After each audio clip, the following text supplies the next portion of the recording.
Hello, everybody, and welcome to an evening here on Kobold Press, a Wednesday evening, nonetheless. It's been a strange week, y'all. Like, yesterday felt like Monday. Today does not feel like Wednesday. It's a very strange time, but I'm very excited to be here, though also a little sad, because tonight is the finale of Marauders of the Middle Sea. This game started out as a charity one-shot, y'all. This whole thing started out because somebody else brought all of us together at a table through sheer, perfect serendipity. And we had such a blast for a 4-hour charity game that I banked this for a while. And I was like, I'm coming back to this. This was like magic. And it has been magic getting to this point. So I want to just start out by saying, a huge thanks to this table, to the audience, for sticking with me and being like, yeah, heck yeah, let's sail some more seas and do some more, salty pirate stuff together. So special thanks to my cast, which we're going to go around and let you introduce yourself for the very last time here for Marauders of the Middle Sea, though not the last time on Kobold Press, if I have anything to say about it. So we'll go, you know what? I'm feeling chaotic today. We're not going to go in any kind of order. We're starting with Tess. Okay. Hi. Oh God, I was not prepared. Hi, everybody. I'm the worst.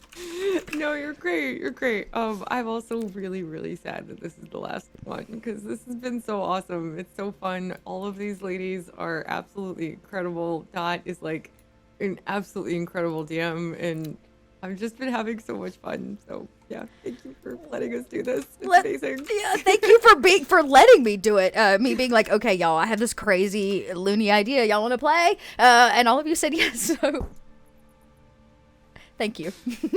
But who are you? Who are you bringing back today?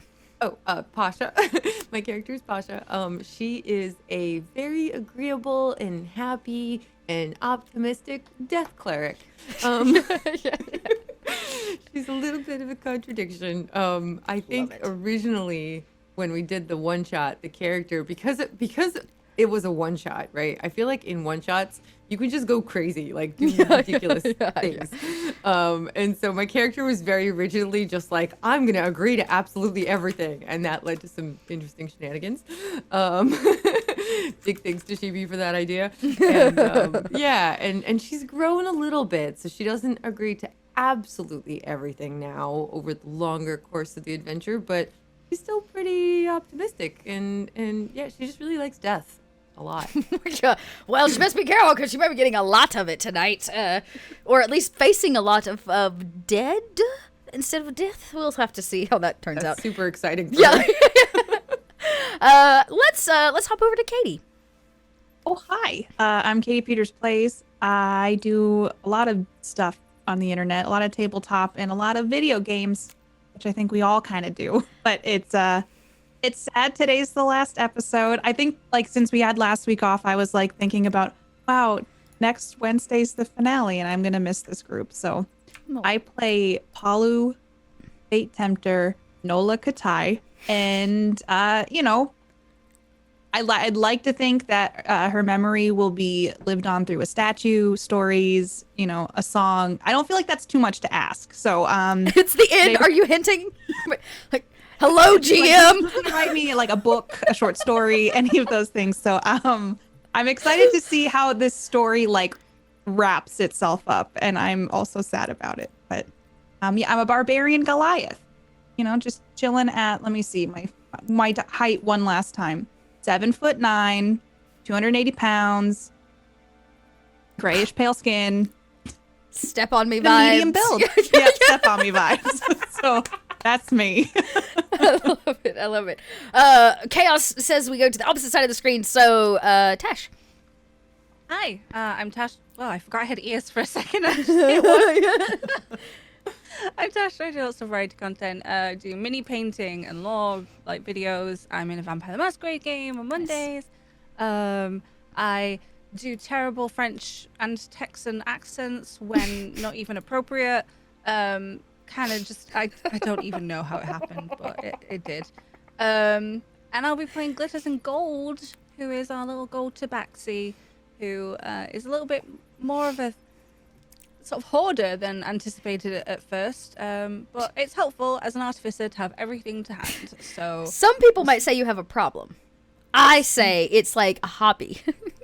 I feel like the problem is other people have things I want. Yeah. So, like, is she gonna get her button back? I don't know. Who knows? Who knows? Who knows? But if she dies, at least she has a job in the afterlife with Karen. It's true. Y'all all might have jobs in the afterlife before this is over with. Speaking of somebody who right now doesn't even know the solace of what retirement or the afterlife might look like. Kat, how are you today? And introduce us to Tide. Hi, my name is Kat, and I play Tide Deep Trench, who is a Genasi water druid, and she is, at the root of it all, she is extremely lazy, but begrudgingly has a sense of purpose and tries to keep the gang basically on track in order for her to retire. But at the moment, she has no reason or need to retire whatsoever. Don't know where that sensation ran off to or was taken by. It was Karen. Karen took that away. Gifted, if I remember correctly. It was given. Oh, that's true. She gifted her desire for retirement away as passage. Her most prized possession. Most prized possession is retirement. Look, may we all be so lucky. May we all be so lucky. Well, as I said, I'm both excited and kind of sad to see the show wrap, but it is not over yet. We still have 2 hours worth of a game, and it feels only important that we do a small recap here. Oh no, a non-cat has filled the salty bar. My goodness, a non-cat. You really, really want some salt. I got a good plan for that. I'm gonna sit on that saltiness and wait for the right time to shake it on our story. But yeah, I feel like a recap is necessary just in case somebody's popped in. I see all of you warriors as well coming by from Warriors of Waterdeep, and we want to say thanks for stopping in. Maybe you'll hang around and see what chaos happens tonight, because this group of marauders started out as your average pirates, simply trading and moving illegal pies and furs. Nothing too extreme. But what they did not know is that they carried on board their ship some wanted people, and it drew some extra attention, specifically from a cult who invited them to join. A cult who knew that they had, in their past adventures, this one shot we did way back when, collected a pearl, a very special pearl, not just any piece of jewelry, but actually a magical item that held the crux, the core of a song. It is how a song manifests, and these song pearls are said, once collected, to be able to write the songs of Sigotin, this water lord, specifically usually worshipped by Dragonkin. But they are not in the Dragonkin lands. They are in the Middle Sea, where we are left with the age-old ancients of the elves, basically. And the elves do not worship Sigotin. They believe that their seas and their water are ruled by a different god, Nethys. And there's been a strange uprising of new cults that are trying to decide who does what. But Nethys reached out and he said, hey, y'all, I'm kind of in hideout, and I really can't let the cult of this other guy rise to the occasion. So if you do me a hot favor and get me the pearls, I'll keep them in secret, and neither of us will rise. I'll go do my thing. Y'all can go do your things, and nobody gains the will of a god that should not have it, especially not some druid cult.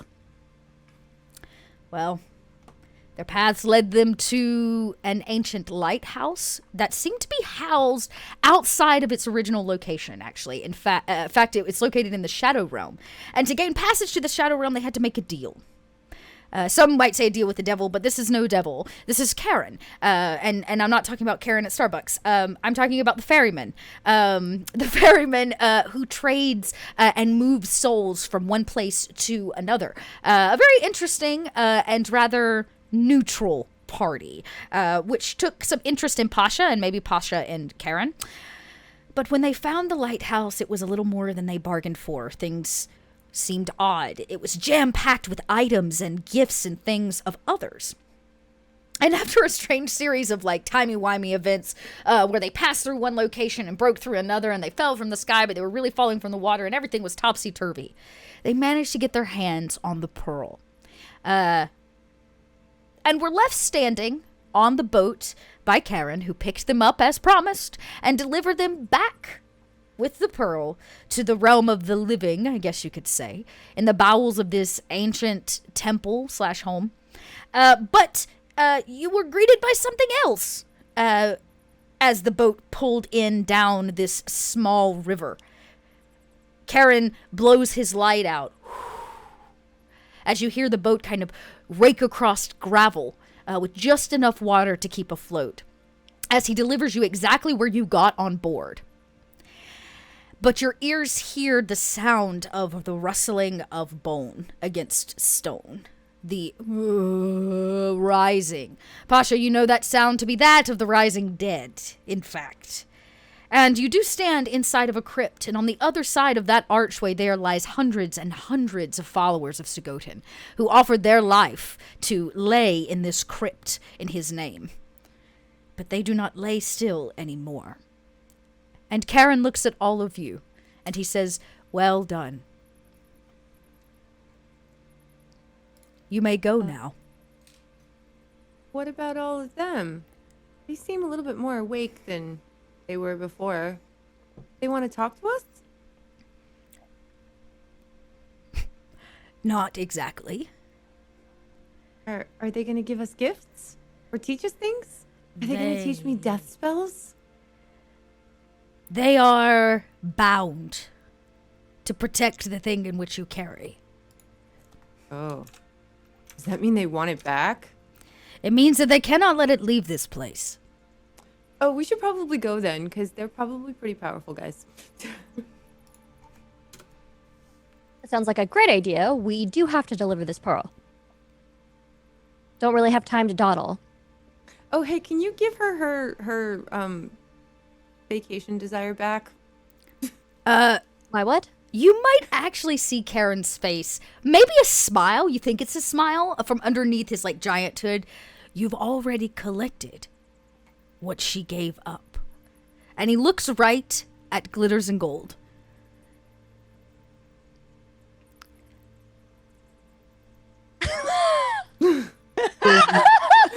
I also look at Gold and I'm like, Gold, did you take something you weren't supposed to? No one said I wasn't supposed to. Well, It's I found it, and that's how I'll it works. Though I'll trade you this this little pretty bracelet. Do you want a bracelet? I don't know. I feel like this is a pretty good box. Did you take Tide's freedom? Why what? Box. Who's to say what? It was previously. Well, it's okay. How about this? Why don't you just give Tide the box for a minute, let her open it, and then you can have the box back. Does it have my name on it? Yes, basically. You just can't see it. It's there in spirit. You just need to open the box, right? I hope. At this point, you can hear the boat kind of push off from the edge and actually hit the water again, and he begins rowing once more kind of away from all of you, leaving the four of you on this light shoreline, and Karen simply says, "Until the next time I ferry your souls." Bye, Karen. It was nice to meet you. Yes, hopefully not anytime soon. Thanks for the tips about death stuff. He turns and looks at you, Pasha. You see into the deep darkness of his eyes, and he simply says, "If you ever decide to retire from this life, I could use an apprentice." Oh. And he I'll turns definitely keep that in mind. and keeps rowing. He has no business card. He's a ferryman, for Pete's sake. But he does continue, and he kind of disappears off into the darkness, though you can still hear the light, splashing of water against the edge of his boat as it fades off into the darkness, where the four of you are left standing with this box. Now, Gold, did you put the box away in a pouch or something? Yeah, because Okay. I think we were swimming away, right? We were trying to rush, so I don't think I'd just be holding it in Karen's boat Yeah. as well. I'm gonna be trying to distract everyone from my box. And I'm gonna... Okay, are you trying to convince them you don't have what you have? No. Like, I definitely have it, but it's Are you trying to hide it? just in a bag. Okay, so they can't really see it. Okay, well, if you're not trying to deceive them, the rest of you probably pick up... I mean, Karen told you she has it, so... What you And I do with that didn't deny information. it. And you didn't deny it. So whatever... There's no roles needed, however your characters would interpret Sorry. that. I'm like this. I'm sorry. I'll get you a really, really, really nice pillow when we get back. Why do we have to trade her? It's mine. Did you find it? It's got my name on it. It Who's was to meant say? for her. Are we leaving? I thought we were leaving. Yes, we have to leave soon because the dead are gonna come and try to take your pearl, but you have to give her the box, at least to let her open it. And then you can have the container back. But she works harder without the box. But it's not fair. That's like her entire personality inside that box. Well, it's just a freedom, you know. I'm right here. What do you mean I have Hi. no personality? Well, you have a different personality now. Hardworking. You're more motivated. And I wasn't before. No. Okay, maybe we should get back to the ship and then Yeah, we I'll- can give I'll her look the after inside it. of the box. When I get my... Oh, yeah. You can have it for the pillow. And I'll have... Oh, well, can I have your other pillow, too? Like, all those All right, feathers. you know what? 'cause I We left don't them have on the- we don't have time to dawdle about this. We have to go. We have to deliver the pearl. How about you just hang on to that? But this conversation isn't finished. I would like to say I think this is a bad idea. I don't entirely disagree, but I really think we should get going because I can hear the dead coming and I don't think they're very nice. I'm gonna try to reach and grab. Are you holding the box right now, in my Gold? bag. It's in a bag. You can roll a sleight of hand if you want to do it without her noticing. Or you can roll a dexterity against Gold if Gold tries to stop you.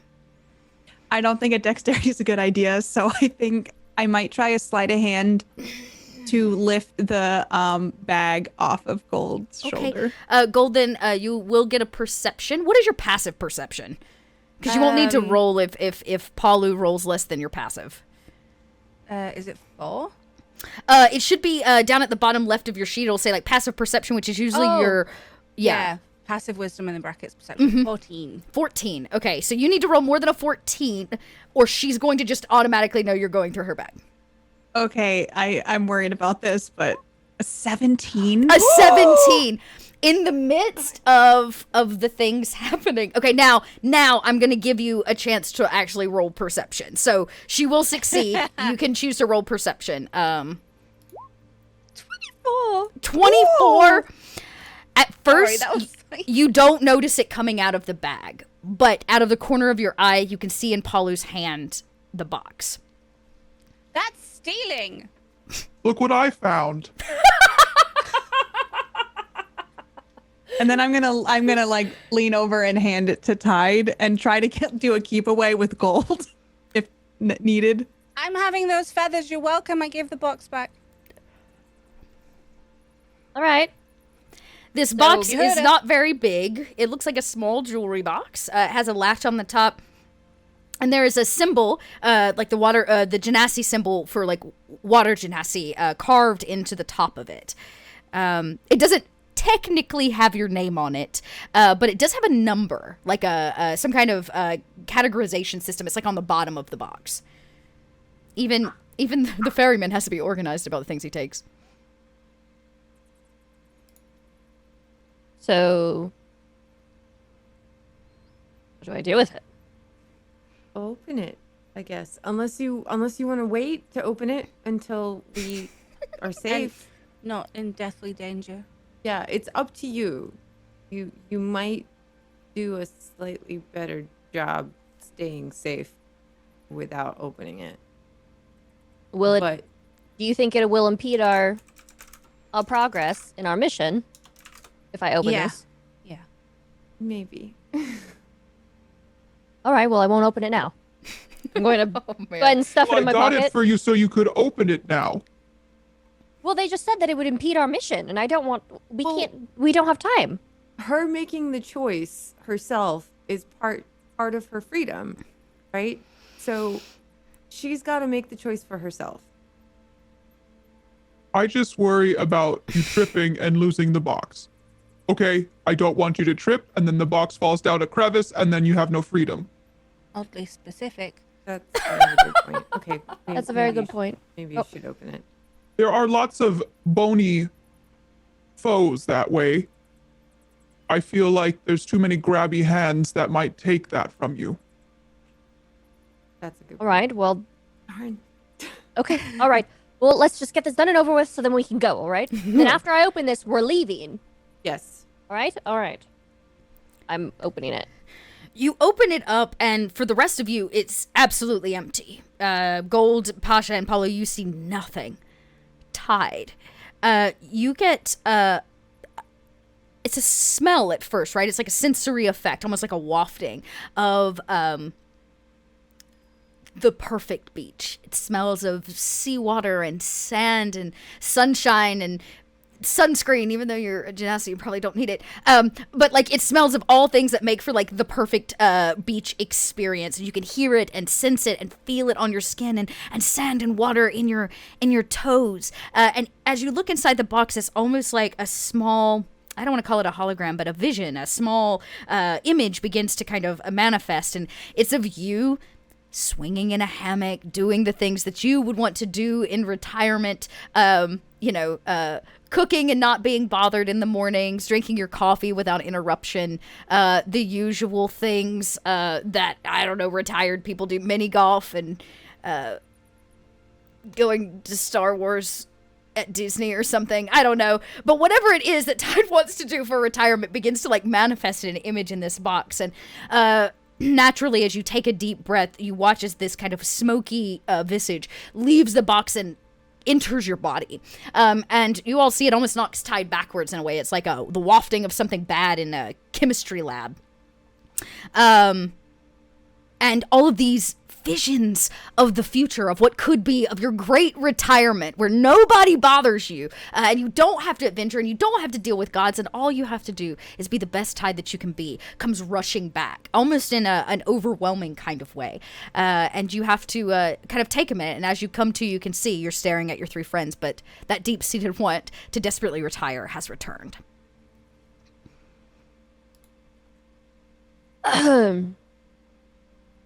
Are you okay? My nose is a bit stuffy. Do you feel more free? I feel like I desperately need to take a nap. Oh, she's back. Yeah. You're back to yourself. Okay. We should be running now. Let's go. You can nap later. No, we can nap when we get there. So let's run so I could go take a nap. So are you exiting the way you entered? Or would somebody like to try to there doesn't seem to be another way out except for the river, which one way led you wherever Karen took you last time, and the opposite way is the way he exited. And then there's this archway that leads you back into the catacombs. I think that's the only way to go, really. Is it? Yeah. So are we going? I've got my Yeah. ready Yeah. now again. Let's just go. Okay, are you going with stealth or are you running? They know we're here. They do.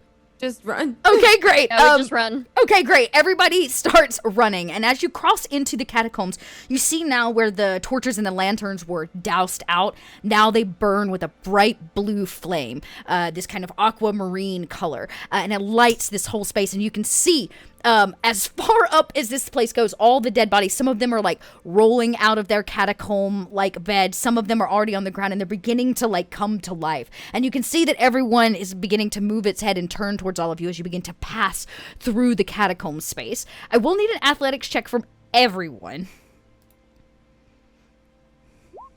22 from gold. Hey, pretty good. Okay. Poor Pasha. Okay. Tide and Gold, no problem. You are tearing butt. Palu, you're running, but it's not very quickly, surprisingly enough. Maybe you're a little flat-footed. Who knows? But you're not running really, really well. Oh my gosh, Trance, thank you so much for that tip. This is what? Whoa. Wow, thank you so much. That is a lot of salt. I guess things are about to get really, really hectic. Oh no. But as all of you are running in that order, Tide and Gold in the front, Palu in the middle, Pasha, you trip as one of these undead reach out and grab your little turtle ankle. Oh no. Yeah, exactly. And you go down kind of face first, not on your back or anything. But you do go down face first, and this undead is like, and they're beginning to reach. Who has the pearl? Okay, Tide's in the front with the pearl. No. Oh, Gold has the pearl. Gold has the I have pearl. the Okay, pearl, so you're still in the yeah. front with the pearl, but Gold has the pearl. Okay. Typical, really, isn't it? I have a little mule. So that means, well, I'm going to give you all a reaction as you hear Pasha, like, go down. But this room is beginning to fill, this kind of circular room is beginning to fill with undead that are kind of coming to life. So I'll give you all a reaction, and then we may end up in an initiative. Reaction is in like You don't have to take a proper reaction, like it doesn't have to be a reaction spell, but I'm giving you all a chance to take an action before we hit initiative. So we didn't roll for my experimental elixir. Can I do that now too? Yeah, D8, absolutely. D6? Mm-hmm. Just because then that might be useful. Yeah, right you now. might want that. It's a 5, which is flight. Hey! Oh. Okay, flight it is. That actually could be super useful. I've never seen a flying tabaxi before. Tabaxis fly. I do have 2 of them, and the other one is boldness. Boldness. Okay, it must like boost. Okay. Every attack roll and saving throw gets can roll a d4 and add the number roll to every attack roll and saving throw for the Okay, next great. minute. Yeah, so it's like a boost. Okay, cool. So that would be 10 rounds in combat. Okay. Yeah. That's good. Very nice. What does everybody do when you hear Pasha like hit the ground? I'm gonna spin around to see what the situation is behind, like how many are kind of going at her or coming at us, or like It's what a are lot. they doing? So the ones that are kind of falling from the ceiling, you're hearing them because they're bone at this point. They've been laying here forever. All of them have gold coins like lodged in their eye socket, so there's no eyes or anything. It's actually kind of an eerie sight. But some of them are breaking apart, so it's just like the torso of something, or like the legs, or just an arm like crawling towards you from the ones that are hitting the ceiling. But they're at this rate, if every undead in this room wakes up, you'll be sitting on hundreds and hundreds of them. It'll be a horde, basically. right, good.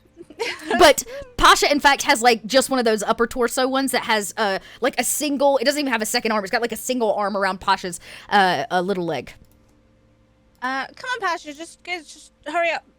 Please. Help! I'm gonna turn around and see what like if Pasha's, you're just like laying on your shell, right? Like Yeah, so I fell forward, so I'm just Okay. like, I'm not ready to like hang out with you guys yet. Stop. and I guess I'm gonna turn around and I'm gonna try to grab Pasha and carry Pasha away from these skeletons. Okay, I'm just gonna take a quick. Again, I'll take an athletics check to just like stop the run, which wasn't too terribly fast, and turn around and pick your friend up. Okay. Crit. 28. Oh my gosh, yes. You scoop your friend up. In fact, you scoop your friend up and the undead that's still hanging from her foot.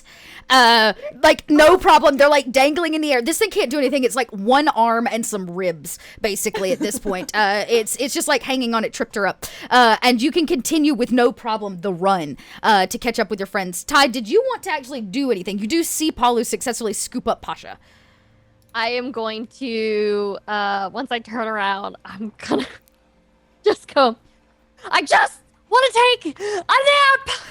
And I'm going to use my last level 2 spell slot, and I'm going to cast Trench. Oh, right nice. right Oh. behind them. Okay, very smart. Yeah, and so it what drops 5 feet, right? It's 5 feet down. Yeah, 5 feet deep. So it's five across, 5 deep. Yeah. and 60 feet long. This is perfect. It's 60 feet long, which means it crosses the whole room. And so you kind of cut this circular room almost in half as Paulu scoops Pasha up and you continue running. And you can hear the undead, especially ones that are crawling, begin to fall into this hole. Some of them trip and you hear that noise of bone on bone. Some of them, but they're beginning to collect in the trench. You've got a couple minutes. Basically what you did was you bought yourself time because they can't cross over till the trench is full of other undead.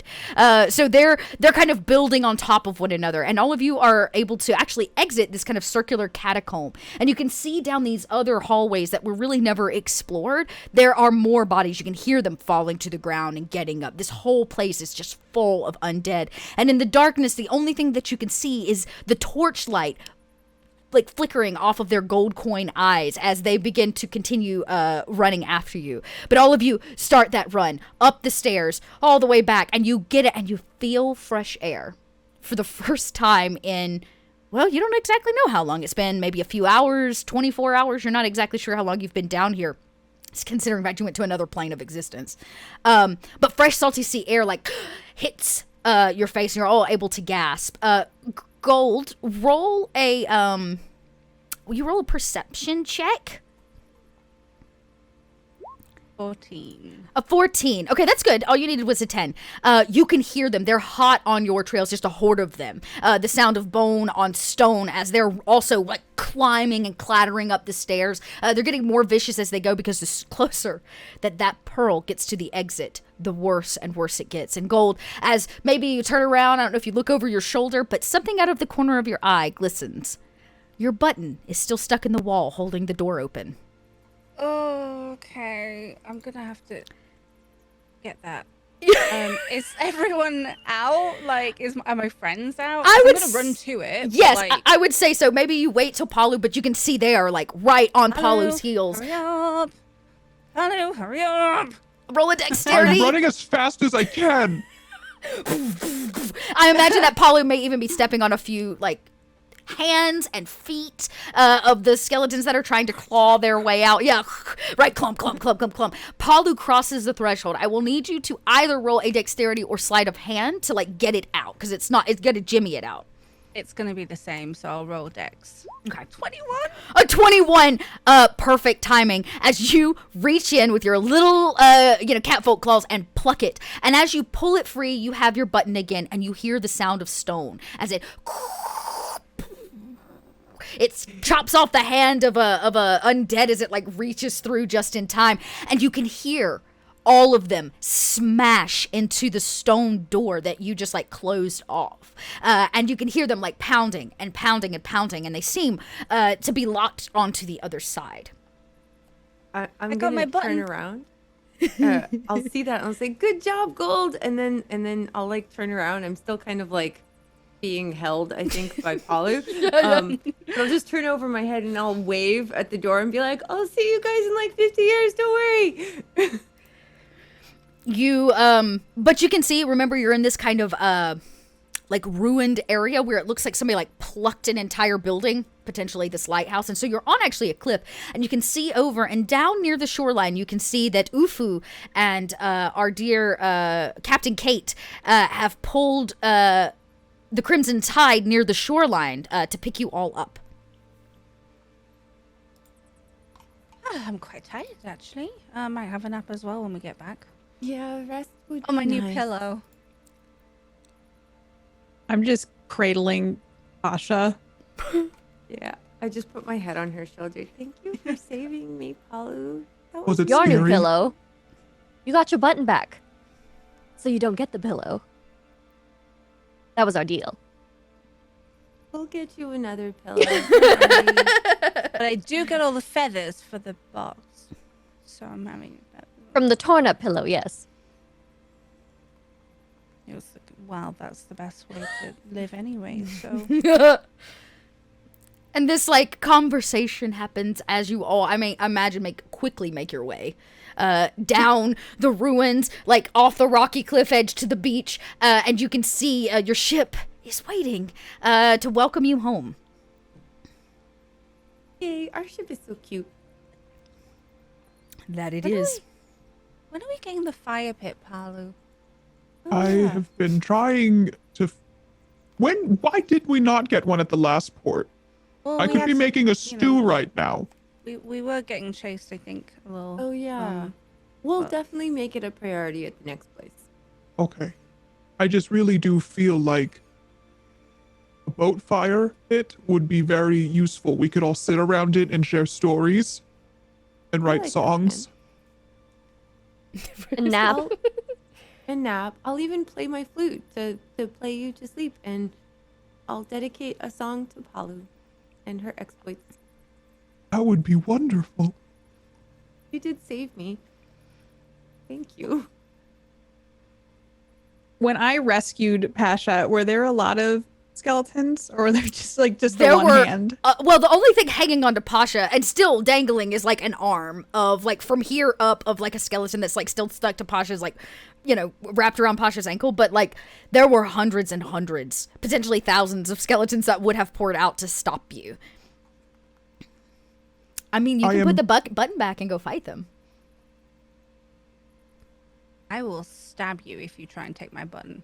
Like, oh, you've already stolen from me once today. I'd probably look over at the button, kind of like give it an eye, but then I look over at Gold's face, and they're probably already looking at me like, "Don't you dare!" Yeah, there's a moment you can still hear the undead on the other side of that door, like really muffled, like, you know, they're just like, they're really hyped about it. So if you wanted a combat, they're down for it. I'm just gonna take my radiant knife out and start like cleaning my claws a little. Yeah, let's go back on the ship. There's I of don't wanna course be here anymore. I was about to say, there's of course a dinghy, like sitting on the shoreline for you to take back and just row, you know, a few hundred feet out. And you can see Captain Kate. I believe that was her name. No, Sarah. It's Captain Sarah. I don't know why I'm keep thinking Kate. It's Captain Sarah. Captain Sarah. You can see her like lean over the edge a little bit as you leave the shoreline and wave hello, like to all of you. Thanks for bringing the boat around. She keeps waving. I'm gonna let somebody. I will take a perception or an insight check From anyone or from all? from all of you. Anybody that's looking very specifically at the captain. 14. Captain Sarah's very it was- excited to see Okay, us. You said it was insight? I will also take an insight. Mm-hmm. Oh, let me see which one's better. Pasha, okay, Gold nor Palu see it. Okay, oh, this is interesting. Pasha, you notice that she's waving a little vigorously. Like, there's a lot of, like, waving. Like, she's never welcomed you quite that much. Tide, she doesn't look like she's greeting you with a happy smile. I think something might be awry or amiss or something. I think you're right, Pasha, whatever you were just about to say, because I think you and I are on the same wavelength. You see the like ladder drops over the side as she like slings it over and kind of disappears back into the vessel where you can't see her low from the water line. Maybe Captain Sarah finally heard of our amazing, you know, fights Maybe and is there's finally a- excited to see us come back. Weren't you the one who didn't trust her? Of course, I didn't trust her, but she seems very excited that we were coming back. She doesn't seem excited. Where are we? We're still in the dinghy, right? You're On kind our of way like over there? on the dinghy, yeah, near the boat. To be able to see it, you would have to be a little bit closer because I mean, y'all have a big old ship. It's no small pirate ship. I think maybe there's a trap up there or something. I don't know. I could be Yeah, I wrong. left one around the mast earlier. No, I They- think Stay here. I will use my wild shape to turn into a hawk. Oh, very nice. Okay. you know she could do that. I didn't know she could do that. Yeah, Wow. nice. You're what level 6 now, so you can. She's never done it in front of any of you all, so it's just very weird that she's just like, stay here, and then you just see this like poof of like like colorful like smoke, and then there's just this hawk that's like at least, flying out. I was about to say a few feathers, gold, like Yeah. flitter down. Also, like, watch There's you, like, a few feathers are falling down. And Tide, you take flight. You catch, the sea air as you like get up. You pass a couple gulls who are like, oh, as you kind of loop back around the vessel. And as you do, you see on board the top deck that Captain Sarah is being held by two black-robed figures. Ufu is in a cage that is off to the side, and there seems to be about 8 people on board your ship, all wearing the black robes. Most interesting, though, that you see is that the leader, or the person you assume to be the leader who may be like giving directions or standing kind of at the head of the group, is not human. They are dragonkin. I will.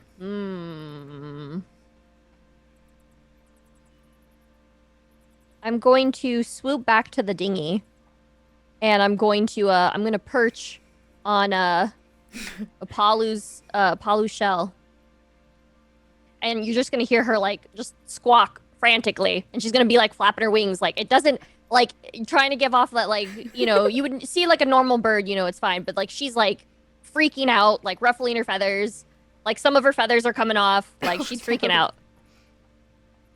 Does anyone speak bird? as Gold is like picking up her feathers out of the air, like. But she's just like, so she's like raising her wings up super, super big, and then like just like moving them back and forth, and it's just like squawking. I think something is definitely wrong, but I don't know what it could be. She pecks. When Palu says, "I think something's wrong," she like pecks her. Yeah, pecks on her head. Pasha. Okay. Ow! Definitely something is wrong. Well, then let's go find out, because it's our boat. That's true. Maybe you should go first, Palu? No one takes my boat. And then I'm gonna start going to the ladder, and because we're at the ladder now, right? Like that, I can climb it up. I'll follow climb up suit. it. I'm gonna go fly up to the mast to want to like. Yeah. Easy. Yeah, and I'm so you going can keep to up literal bird's eye so view. I can like watch. Yeah. Yeah. So I would grab that or get to the top, and I'm gonna pull out my great axe just instinctively once I get to the top of the ladder. Yeah. You sling a big leg over and see pretty much what Tide saw from bird's eye view. Can I conjure Spectral Dead before I even go up there? What is the range on Spectral Dead? 60 feet. Sure. I would say so. So yeah, I'm just gonna conjure Spectral Dead like right next to the top of the ladder. Oh, nice. So that when Palu comes off there's like Spectral Dead next to Palu? Yeah, it's just one Spectral Dead, One. and it'll basically help us if Great. we need it. Yeah, Palu, as you sling the leg over and kind of step on board what is supposed to be your ship, you see about 8 bodies. Two human cultists seem to be holding Captain Sarah at knife point. She's very clearly been beat up a little bit. She probably tried to fight, but like she's way outnumbered. Ufu has been, you can see Ufu way off in the corner, has like been locked in a cage. And the deck holds 4 more cultists, we'll call them. And then this like she's really an arch druid, but this dragonkin woman.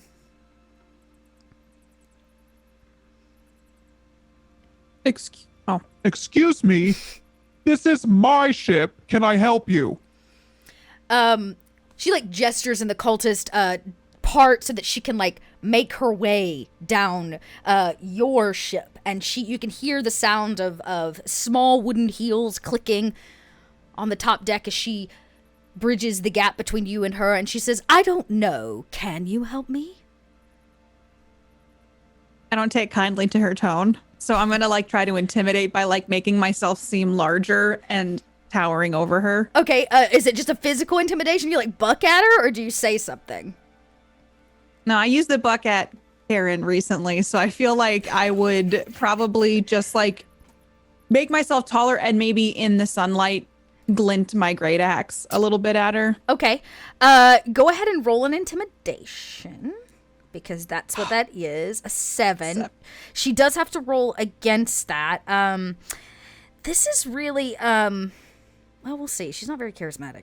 Okay, just barely. You see her like squint as the light catches your, just barely does she make it, as it catches your blade, and she kind of turns away, and then she laughs a little bit. Yes, I've been told about you. The Goliath who sails the seas. You seek fame, correct? I already have fame. Yes, you are to go down in history as the Goliath that retrieved the pearl and then lost her life. I don't like how you're talking on my boat. Why don't you just go walk off the side there? I can help you.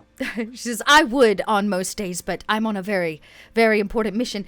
Where is the rest of your salty crew? Palu loses her patience and she's going to walk over to this lady and she's going to use one of her hands and, in a way to control her, grab her by the throat and lift her up. Okay, so this is basically a grapple. So you're going to roll a strength against her dexterity. Okay. Oh. She's not 17. she's not very dexterous. Wow. Oh! With those rolls. You watch, the cultists don't move. None of them move. And actually Sarah, Captain Sarah, like when you get all riled up, Captain Sarah's like starts to kind of fight again against the Archdruid, or against the Druids that hold her. But the Archdruid, she sees you coming and manages to duck just in time. And she says, I was trying to be polite.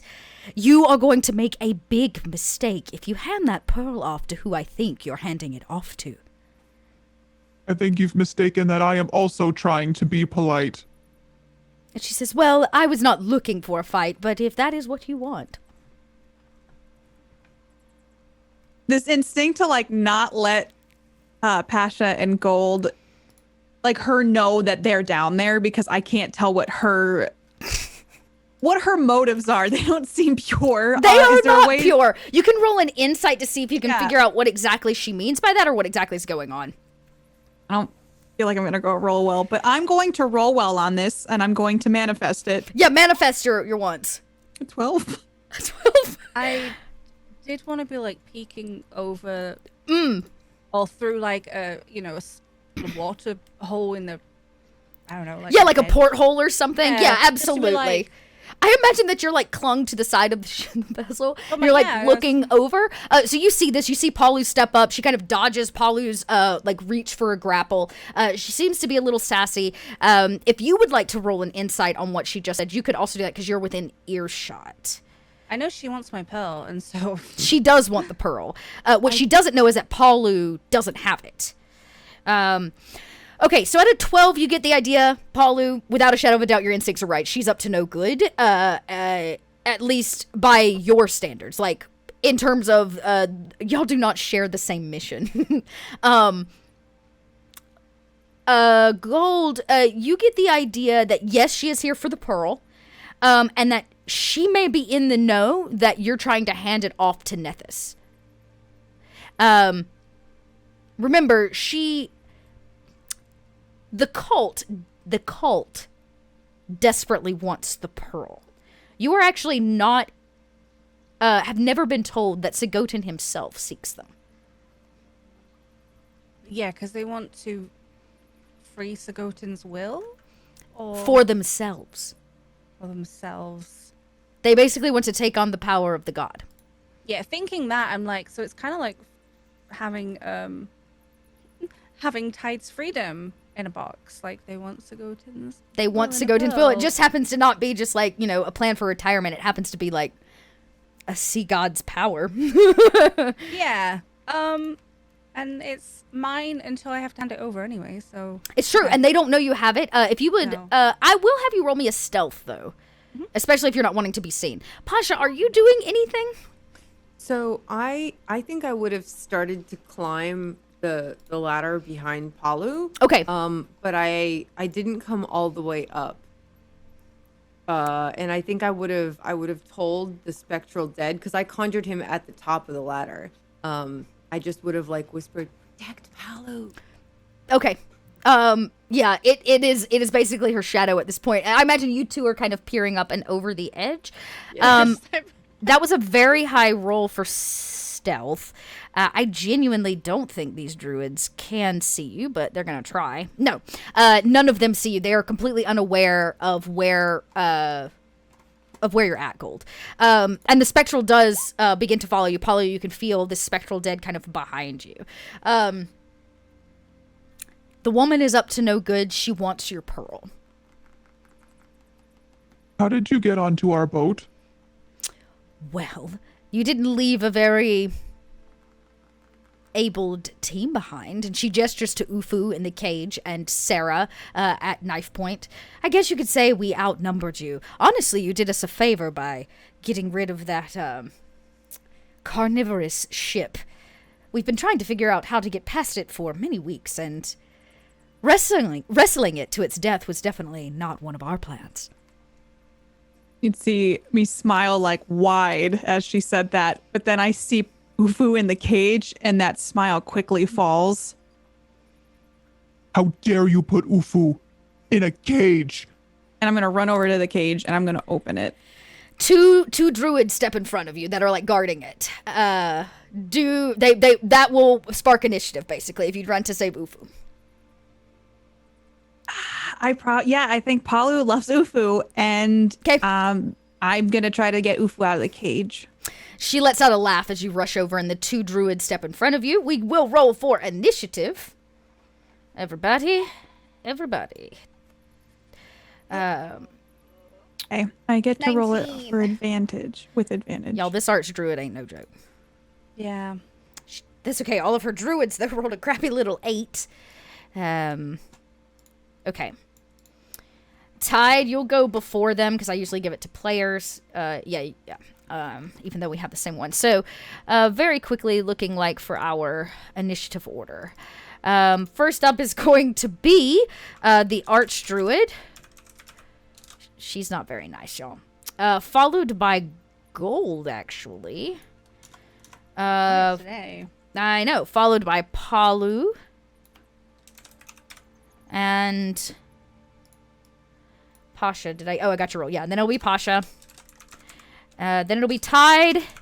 And we'll do all the rest of the druids together. As one turn. To make this easy on everybody. So, the Archdruid is up first. She sees you do that. What does she want to do? I could be really mad. Or she could, Oh, this is fun.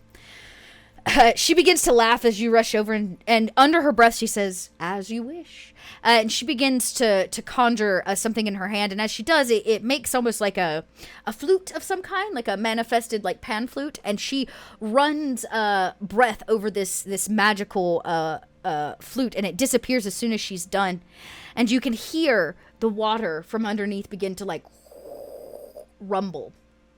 And she says, "I guess that is my exit. I'll take the pearl off your dead body." And she will go to leave. But she has manifested something. What? I can't tell you yet. Okay. That makes it Gold's turn. Gold, you have not been seen. But now I don't know what to do with that. So cool. Yeah, I'm just skimming through my stuff right now. I don't have anything to kind of keep her here, like, really. We could follow her? If you really wanted her, I guess? I feel like if she's brought something for us to be her, then she needs to be hurt by it too. But I am gonna...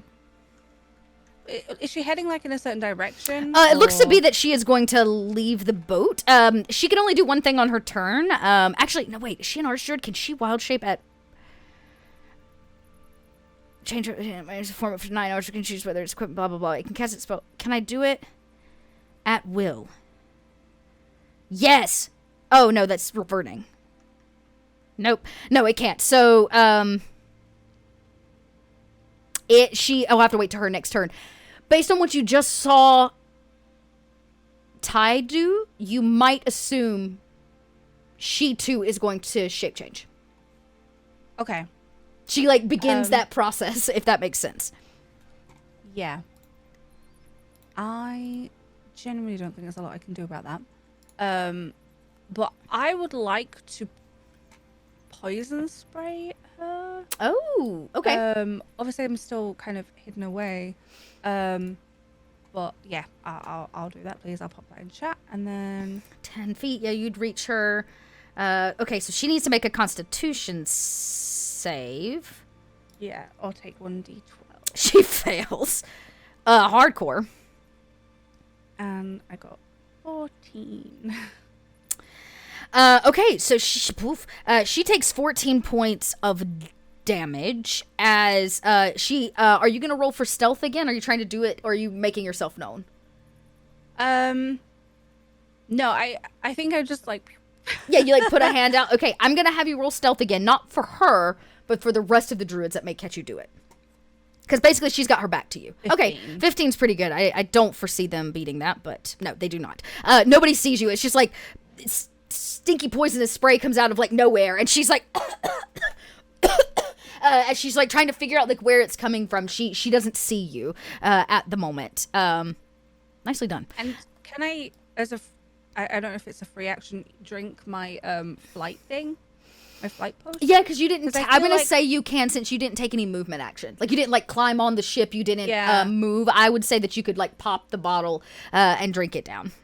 Because I think if she turns into a bird, I get to eat this bird. So She might be I'm gonna turning fly into a too. bird. She well, like in my might. head, it's like Ty just turned into a bird, so That's definitely what she's doing. I get to get another bird. Okay. Nicely done, Gold. She definitely didn't see you. She still has no idea exactly where the pearl is. She just knows that one of you has it. Paulu. There are two druids right in front of you that are basically trying to create a wall between you and the cage for Ufu.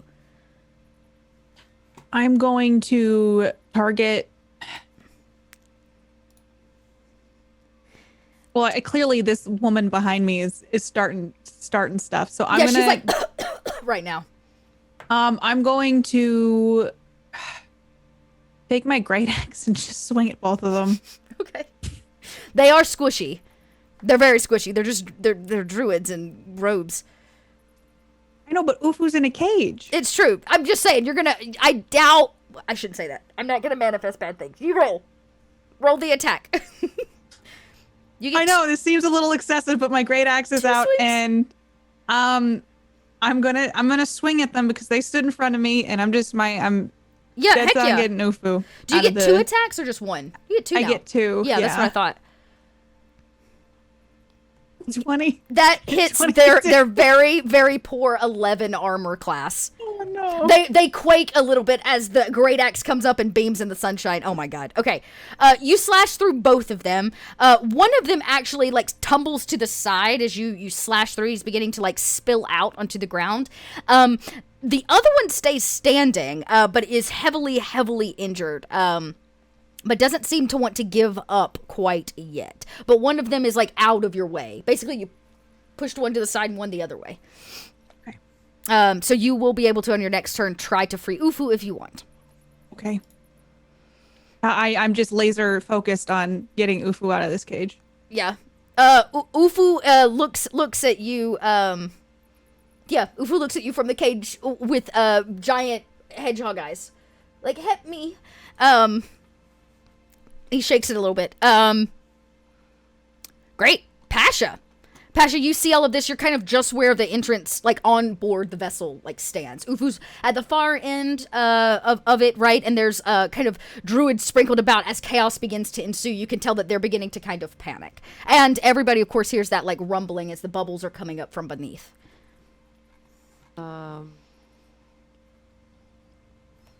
Okay. That's too many choices. I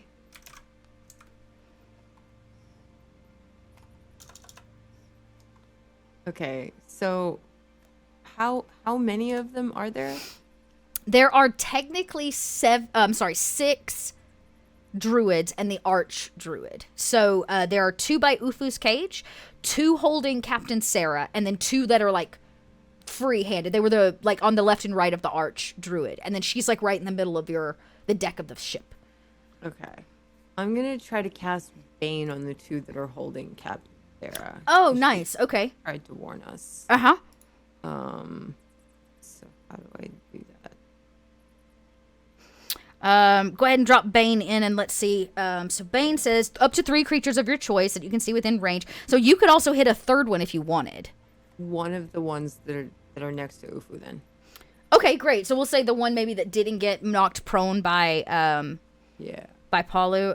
Okay, when a target that fails a saving throw makes an attack roll or saving throw before the spell ends, the target must roll a d4 and subtract that number. Okay, so they all need to make charisma saves. They're druids. Gonna fail. Oh, that one passed. That one passed. Okay, that one failed. So the one by Palu passes. One of the ones with Sarah passes, but the other one fails. Whenever a target fails a saving throw, the target must subtract. So one of them is going to take the negative d4 on their turn, which is coming up. Yeah, and you can kind of see like as he becomes bound with like that magic that. I guess necrotic magic is usually how your stuff manifests. Or like that black it's all eeriness. death magic. Yeah, that death magic kind of becomes wrapped in like almost like a dark kind of cloud of bane, literally, that latches onto them. You can tell his druid friend, though passed just barely, passed, kind of looks in fear, and the knife that was being held at Captain Sarah's throat he kind of drops it. The one that had Bane cast on him lets go of one of her arms. So, like, she's only being held by one side, basically, at this point. Tide. You in bird form. You see all of this from above. Is that main lady still leaving? Yeah, she's trying to... You can tell that she's about to shape change. Or she's trying to shape change. She's trying to say shape change. Yeah, you would know... I bet you of anybody would know that these are all druids. Like I don't know if it's something that you can just like smell it in the air or you can just tell, but they are all druids, and she's probably an arch druid, which makes her really, really powerful.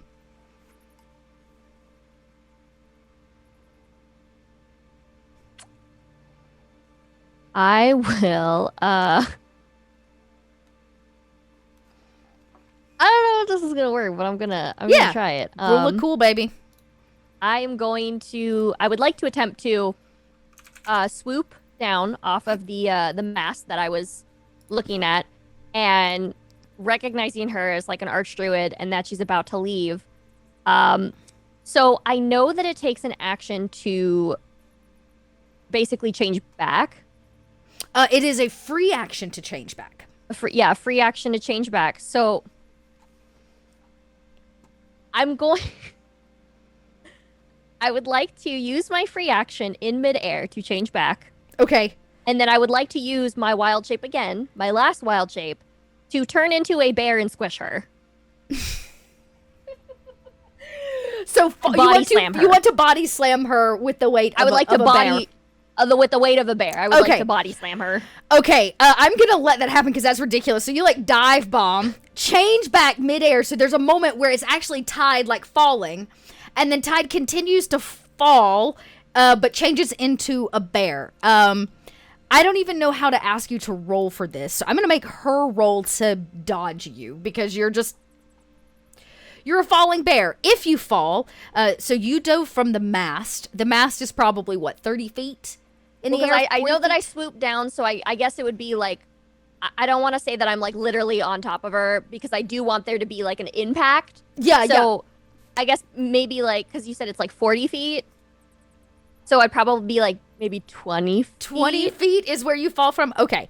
I fall from 20 feet in midair, and I undo my wild shape of a hawk and turn into a bear and body slam her. Okay. How do I want to do this? I'm going to give you a dex.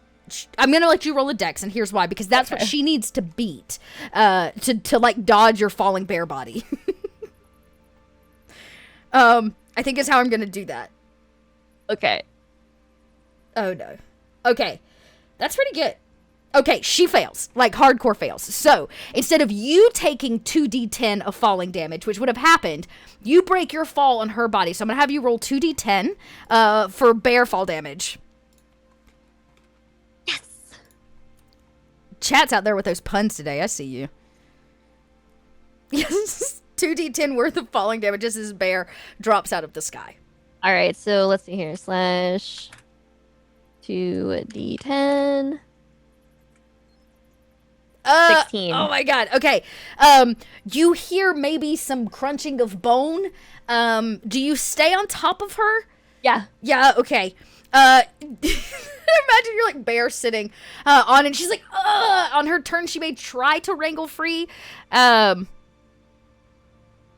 But now she's really screwed. But I have a question too. So if she tries to wrangle free and get away from me, I get an attack of opportunity, right? Correct, yeah. All right, and is she considered prone right now? She is considered prone at the moment. I would say this is like, it's like prone and grappled. She's what is the condition? It's like she's restrained. She's restrained. You have restrained her, so we'll put her under the restrained. I gotta check that. Oh no, roll 20, just refreshed on me. Why you do that? Roll 20. So we'll say that she's in the restrained position, and when she's no longer restrained, she will be prone, and will still have to get up from her prone state, unless she changes into something that, doesn't do that for her. Very nice. She takes more, and you can hear her now. She begins to laugh at you, even under the weight of your very furry bear body. She begins to laugh at you. Why, you're unsure at the moment. It is now the Druid's turn. I'm still having issues with Roll20. Why do you want to be this way? Right when I need to take my turns. Okay. So, the two for Palu are going to try to attack as best they can. How do they want to do that? Both of them are holding quarterstaffs, so they will use their... Yeah, they both cast... one of them casts Shillelagh, and will attack with Shillelagh. So a 16, does that hit you, Palu? Sadly, it does. It does. So 9 bludgeoning damage from one of them. This is probably the one that was still, like, upright. He's like, huh! And he hits you with a stick, basically, like a quarterstaff. It has no steel on it, as it thuds into you. The other one is not going to be able to from a prone position. So he's going to try to... No, this guy is out. He's bleeding out. He uses his turn to change into a fish and dives overboard. Bloink. Okay.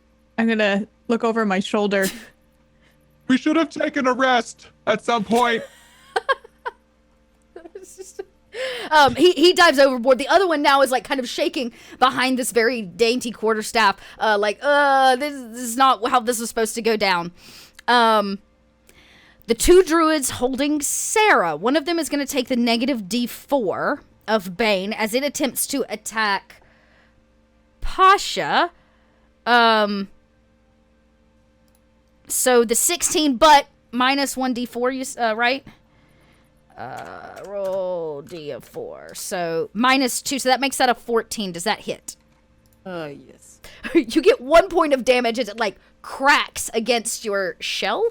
Yeah, exactly. Yeah, and then the other one can't decide if what they should do because they're supposed to be holding Captain Sarah. They see this go down and they have a knife. No, they let go of Captain Sarah and swing actually on you. With a 12. Does that hit? You said it did?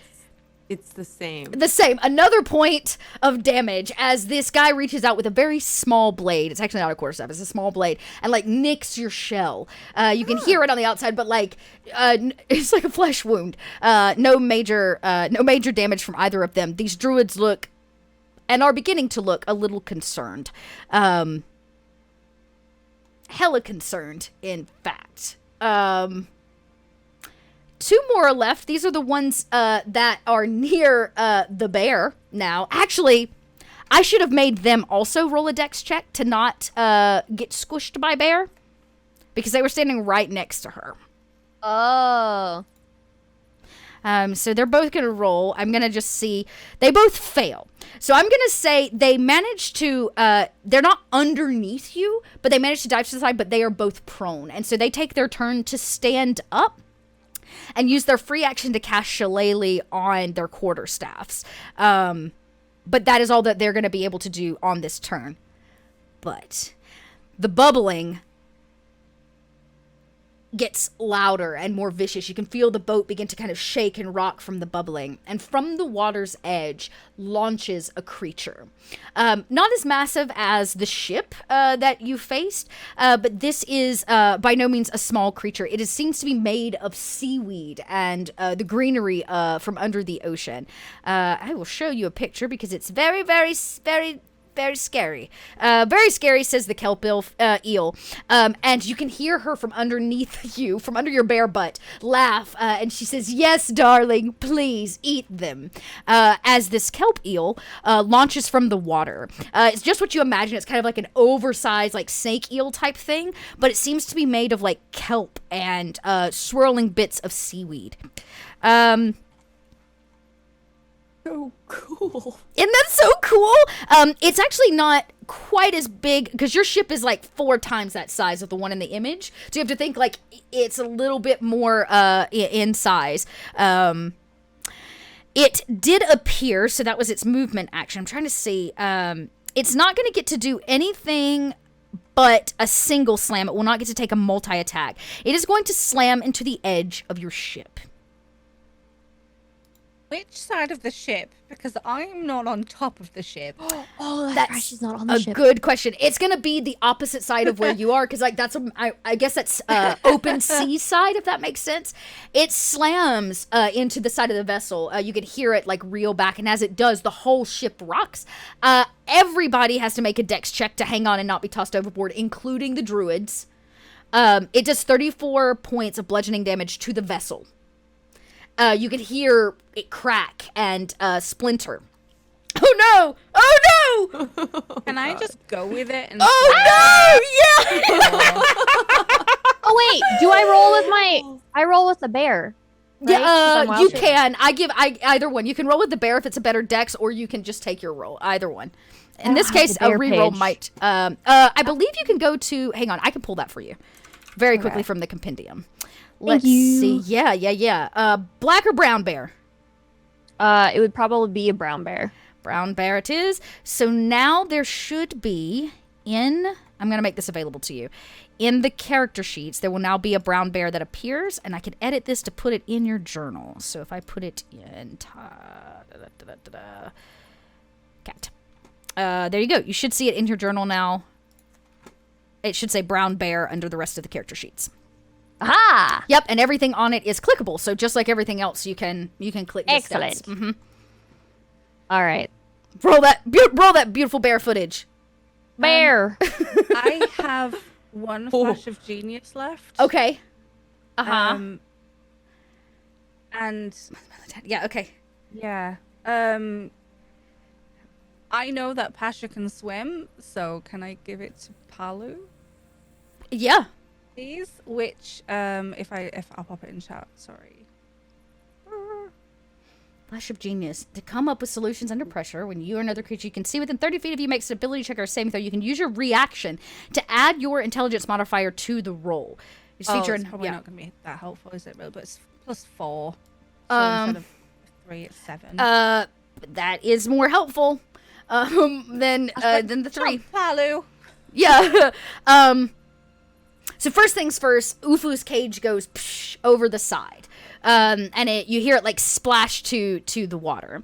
The eel is very upset. A 15 you do manage to hang on. Maybe it's your bear paws, but you and the arch druid don't go anywhere. Right in the smack dab middle of the ship. The rest of the druids, though, here we go. Fail. Hey, pass. Fail. There are 5 of them left because one of them went overboard. Yeah. So only one of them manages to hang on. It's going to be one of them near the Archdruid in the center of the ship. The rest of the druids are thrown overboard. That includes the 2 that were guarding Ufu, the 1 with Bane on them, and the other one that was holding Captain Sarah. Captain Sarah also has to roll because Captain Sarah, she rolled a 13. That's a pass. All you needed was a 12. Nice. I yes. didn't roll because I can fly, so I just Yeah, you let with go. it, But you let go and you levitate, basically. You begin to fly like away from the ship as the ship like rocks psh, psh, and like resettles itself as this giant eel reels back once more. We're down to only a druid and an archdruid and now this kelp eel. The rest of them are like some of them turn into fish or sharks and like swim away, the ones that survive. The one that was heavily injured by Palu hits the water and dies because they were already like super bleeding out. Yeah, Sarah manages to hang on, but barely. She's like latched onto the edge over by you, actually, Gold. You see her like look at you as she's like trying to undo her bindings and the gag around her mouth and so forth and so on. And we loop back up to the Archdruid, who, damn it, she really thought she was getting out of that with the... Yeah, she really thought she was getting out of that. Hoping that you would roll, but you don't. The question is, what does she... she says... you know what? She is going to change. She can shape change underneath you. And she says, I was going to meet you in the air, but I think I'll match you now. And she shape changes into a brown bear. Is this considered An action, so you do get an attack of opportunity as she shifts. So yeah, you can make an attack as the brown bear against the Archdruid. All right, so it says that I can make, with a bear's action, I have multi-attack. Yes, so 2 it says attacks. the bear can make 2 attacks. Okay, so I'm going to do bite. 9. That'll hit. And then I will 10 do points. claws. Okay. Psh, psh, slash, slash. That makes 26 points of damage. As she, like, changes, you can see bear claws and bite rip and tear through brown fur. She will now try to push you off with a 19, which is pretty good. She kind of, I don't want to say pushes you off, but she like rolls at you, like to claw her bear back, and bite into like the hide part of her shoulder. So yeah. does that work with mine? Because my strength is 19 plus 4. You can roll if you can either make an attack or hold the grapple on her. Okay, so I did the opportunity of attack, right? That counts. The attack of opportunity, yeah. Okay, yeah. Got it. Yeah. Now, on your turn, you can try to grapple her again if you would like, and pin her once more, or you could try to completely, basically knock her out of bear shape, or bear form. There are now 2 bears on your ship, duking it out, and an eel on the outside. The one druid that is left looks freaking terrified, like hella terrified. That brings us down to Gold's turn. Gold, you are flying in the air. I've just seen Ufu fall into the water in a cage, so I'm gonna use feline agility and try and fly like down and swim to get Ufu. Yeah, you like loop around and you shoot down. Yeah, sure. You shoot down. You can see the cage is starting to sink, and Ufu's like climbing the little, because it's very it's just like steel bars, right? Yeah. And he's like hanging onto the top on all fours as the tank is about a quarter of the way submerged now in the water. But there's like water splashing and stuff because of this massive eel nearby. So you swoop down. How would you like to get Ufu out? I've got thieves' tools, so I'm gonna try and Pick the lock.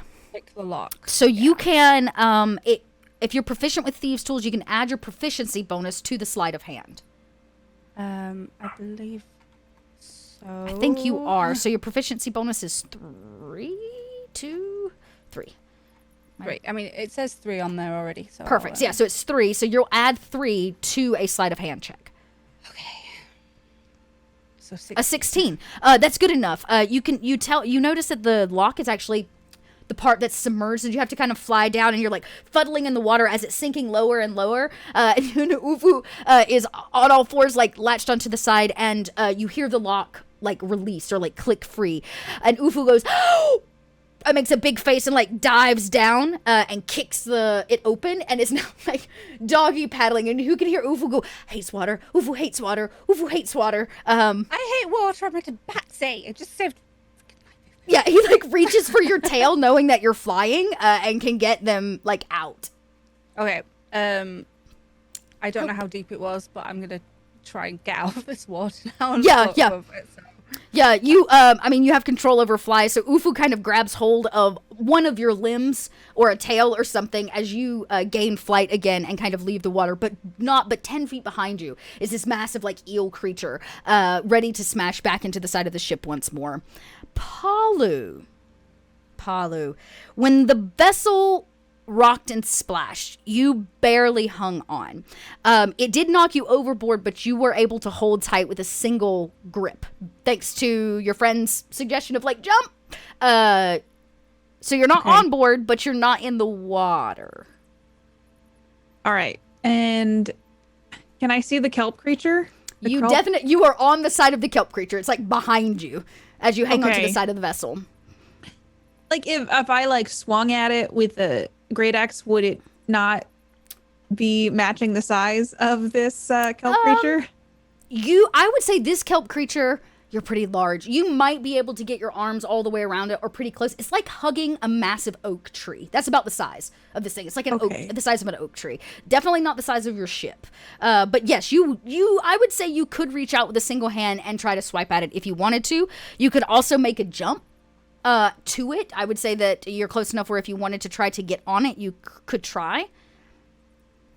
The first thing I'm going to do is I'm holding on to the side of the boat and I'm going to go into rage because this is my boat. Everybody that I care about is being attacked right now.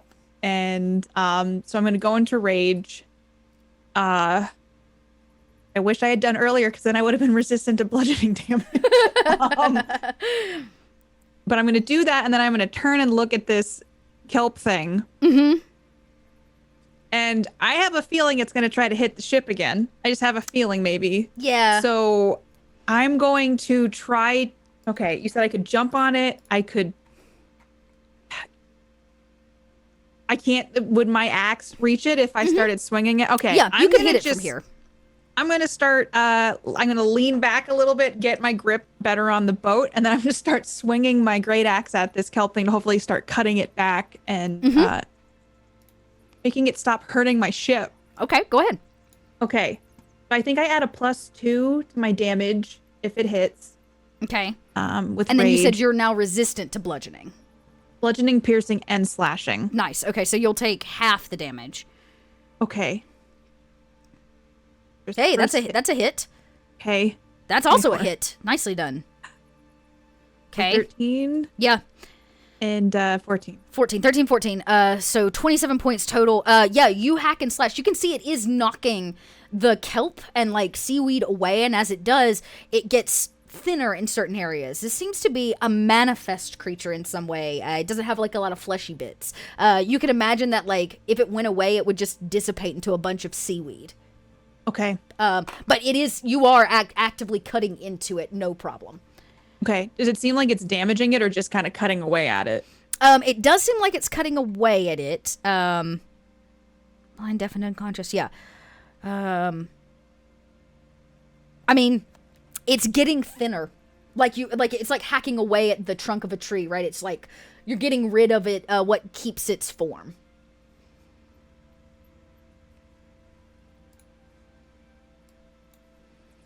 That was your action. You can take a movement action. In this case, I'd give you a chance if you wanted to climb up on board the ship. Or you can just stay hanging You're there. muted, Katie. Oh, sorry. Thank you. I was going to say that I wasn't sure if climbing up on the ship was considered an action. Usually it is, but I'm going to consider it your movement. Okay. In this I'm case. just going to climb myself up to the edge and get to a little bit more sturdy of an area so that I can't just be knocked off with the grip. Yeah, absolutely. Shake or something. Yeah. Because if it bashed again and you were hanging on the edge, you take disadvantage on the next dex roll. So yeah, you like toss yourself up back over on board. You manage to catch out of the corner of your eye a flying catfolk and an arena hanging from their foot. Okay. I'll breathe a sigh of relief because I probably in the commotion didn't realize Ufu went overboard. Yeah. Do I also see a bear fight happening? Yes, as well? behind you are two bears like rawr, and there's like a chattering druid that's like I don't know what to do. But Captain Sarah seems to be free, or is at least freeing herself. Like you can see her like getting rid of her ankle binds and like untying her wrist and trying to get her gag off of her mouth so she can join the combat. Okay. I'm probably buzzing with excitement, even though there's a lot happening, but I'm like, yeah, it's battle. So Yeah. Pasha, you also managed to go overboard because you failed your dex, but you are in the water and are a water creature. So there's literally, you take no damage. I imagine your splash is absolutely perfect, 10 out of 10, right into the water nearby. You're basically, I'll let you choose. Do you want to go off the side with the kelp creature, or do you want to go off the opposite side, like where Gold started, the side with like the rope ladder? Because I think that's where you were near. Because you were helping out Captain Sarah, weren't you? Well, but I wasn't necessarily doing that from close by. 'Cause That's I didn't true. have to touch them. That's true. I think I had to be within 30 feet. So I would actually be okay with falling in the water by the sea kelp creature. Okay. But I forgot to do a thing. So the spectral dead. I was Oh, supposed to yeah. roll initiative for it, and I don't know how Yes. to do that. That's a great... I think we can actually grab a... Let's see if there's a Spectral Dead in here, too. Spectral Defense, Spectral Herd, Conjure Spectral Dead, Spectral Guardian? Let's see if it gives... when you conjure one, if it gives me stats for it. You summon... Did you summon a Spectral Guardian, one Swarm of Wolf Spirits, or one Wraith? That's basically how it works. Let's go with one wraith. A Wraith. Okay, so what I'll do is pull a Wraith. Just like we did last time. So there is now a Wraith on the battlefield. And I'm going to give you access. You'll see it pop up inside of the character lineup. Come on, roll 20. Haha, edit. Wraiths are no joke. There's one for Tess. And there's one for Tess. All right. It should now be available to you to see. And it's just like a character sheet. You should be able to click it. Perfect. Yep. Cool. Okay. So what we'll do is I'm just going to say, if you would like, he can either join you in the initiative, or you can roll now for that initiative. And we'll go ahead and give them a turn. The Wraith a turn, since it didn't get one last round. Okay. Roll 20. What are you doing? Roll 20 doesn't like me. Yeah, it's a riddle throw tonight.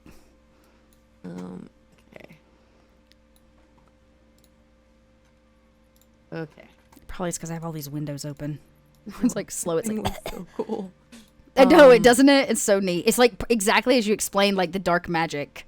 Yeah. That you often manifest. It's very cool. Okay.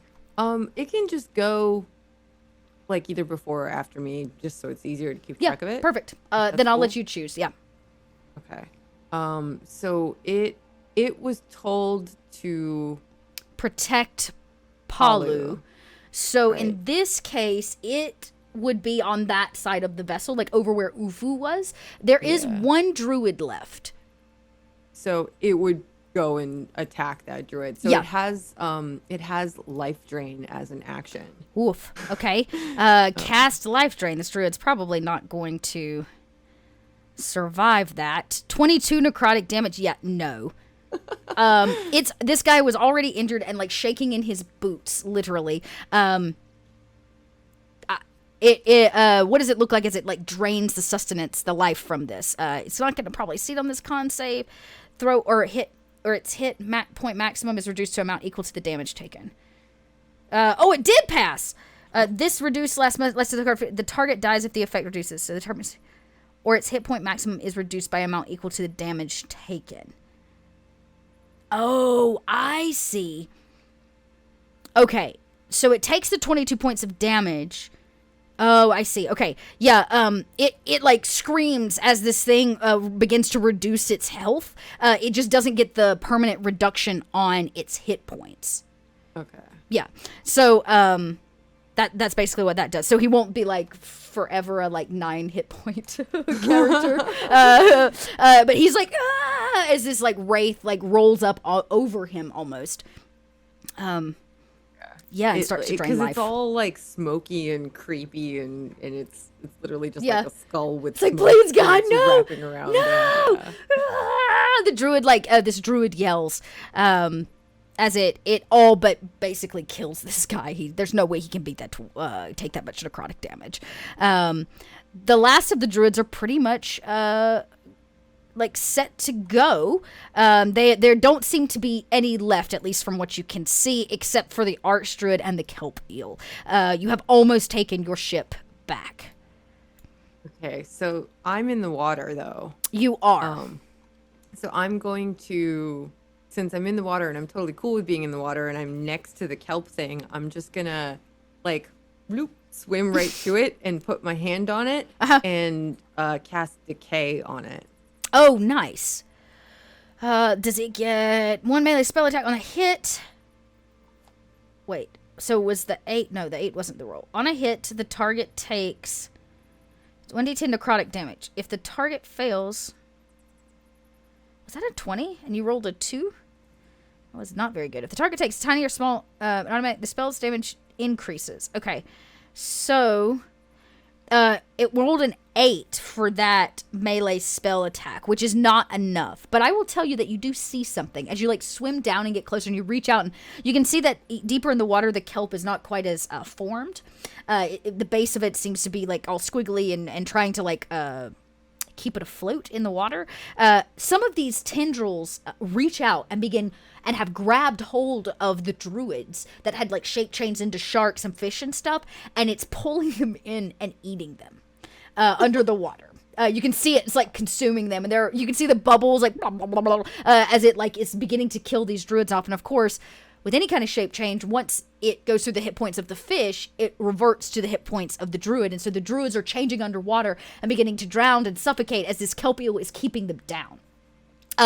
It doesn't seem like, for whatever reason, the decay itself manifests, but you do manage to see that it is killing off the rest of these druids, which tells you that the archmage doesn't care, or the archdruid doesn't care a whole lot for her followers.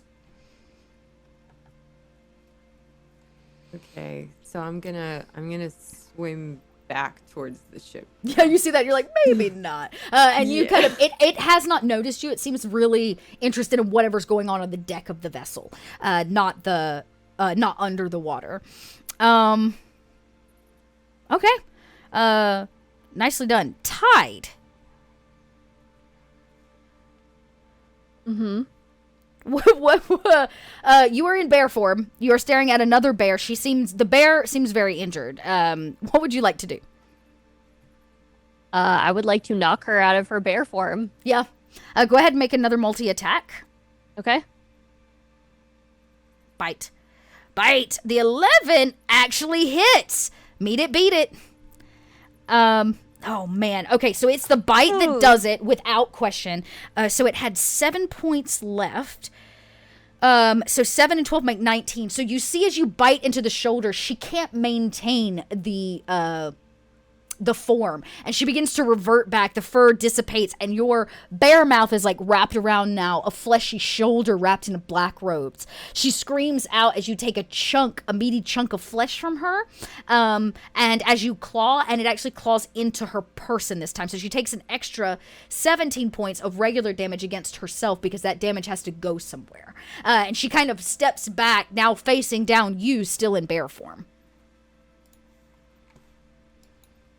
She did not like that very much. That, I guess, is action as bear? That's what you can do as bear, right? Yeah, as my action as bear, I growl at her, like, Yeah, she's off. beginning to panic now. You can see her eyes darting, like she's looking, she's looking for a way out. Can I? Oh, no, I can't, because I already used my action. Okay, never mind. Yeah, she is definitely looking for a way off this ship and away from death. It is the Druid's turn. They are no more. That makes it the Kelp Eel's turn. It is going to rear back once more and slam against the vessel. Everybody that is on board the ship has to make another dex save. So that includes the Archmage, Tide, and Palu. The Archmage has to do it as a person, though. Blech. Okay. All right. I'm just looking really quick to see if I have any bonuses on. Yeah. This is considered bludgeoning. I might give you your bonus for bludgeoning. You're not really taking damage, but... Well, no, I was seeing if I have anything for like a dex save, like if I can roll it as on advantage with one of my things, but I don't. Wait, think Captain Sarah's also got a roll. Oh, God. Okay. Tide, Palu's, Captain Sarah. All of you are once again like rocked. Palu, I'm gonna say the same thing. 7 to 9, you managed to go overboard, but you like hang on to the edge. Tide as a bear, and Captain Sarah just fresh out of her bindings go overboard and splash into the water. Yeah.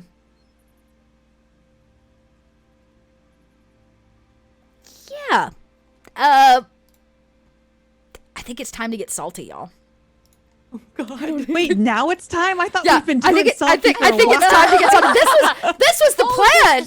Yeah, this was the plan. As you hit the water, like you hit and all of your fur waterlogs, and you can feel you're like not apt to swim in this. Maybe you choose to go ahead and change back so that you can get back in your water genasi state. But as you are floating there on like the opposite side, and Sarah splashes right next to you, she looks hella terrified. There's a bear next to her, okay? Like hella terrified. And she's like doggy paddling, trying to like keep afloat. And I'd say anybody in the water...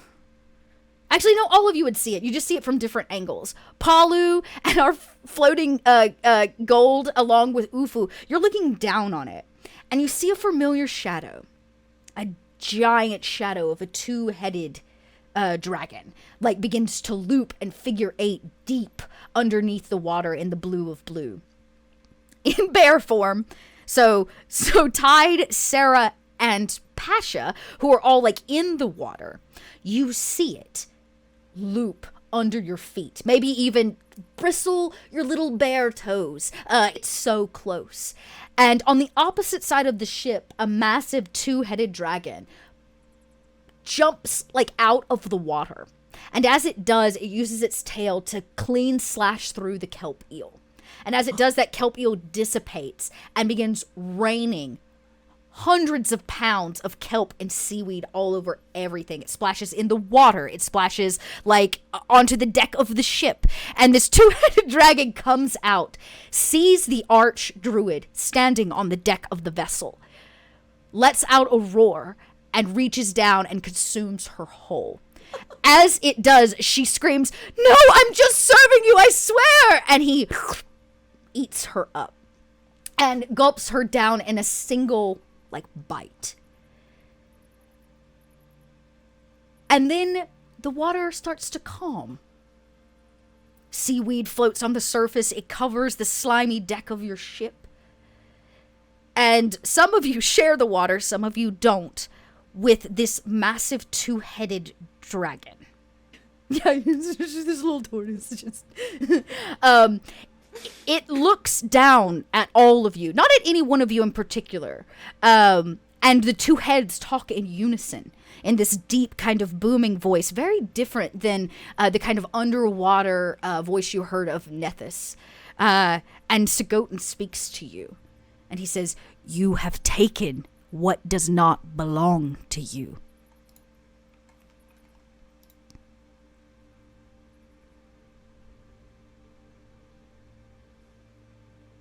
We're just trying to give it back to the rightful person. His two-headed dragon looks down at the water, and there's like a floating turtle. It's Pasha, and it almost like wrings its neck down to get to your level, and it all but sits right above the surface of the water. And these two heads, you can smell rotten fish and almost death, maybe, Pasha, you know this.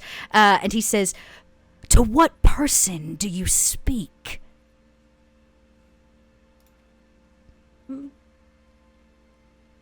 Look, we're not trying to get in between this fight you guys have, but it was either we die or we bring the pearl, so we brought the pearl. He says, well, you can give me the pearl now or die. I don't actually have it. There's like a unison as the two heads go, where?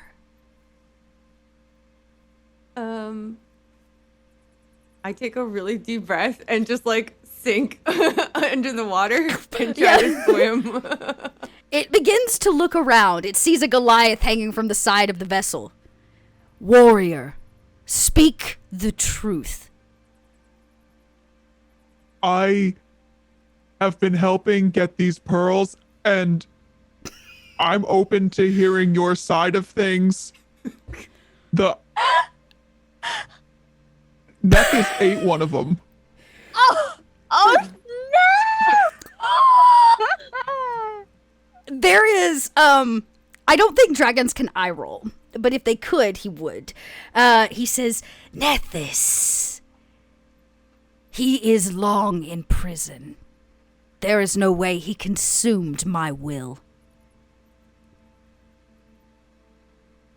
I'm pretty sure he ate it. I saw him with my own 2 eyes. You saw Nethys? Interesting. You are a god, correct? Some would say.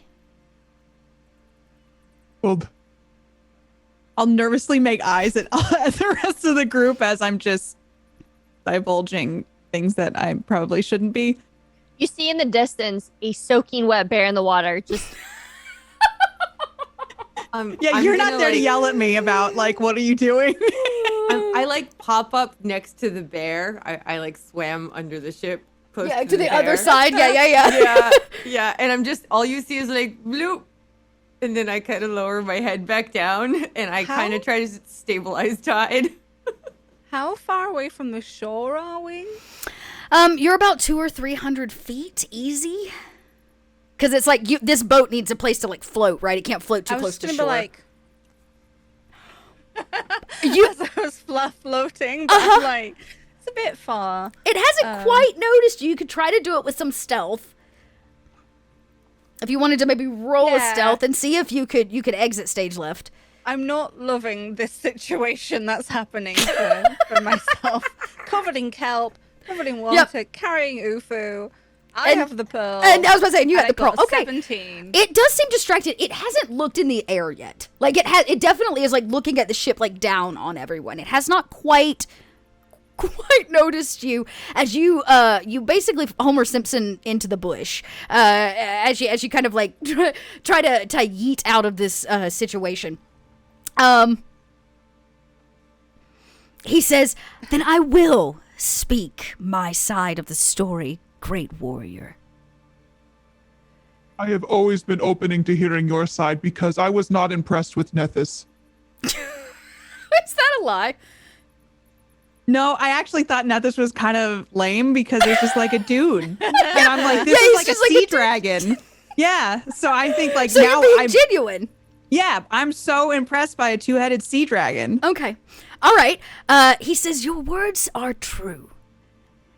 But the words of the filthy druids are not that of mine.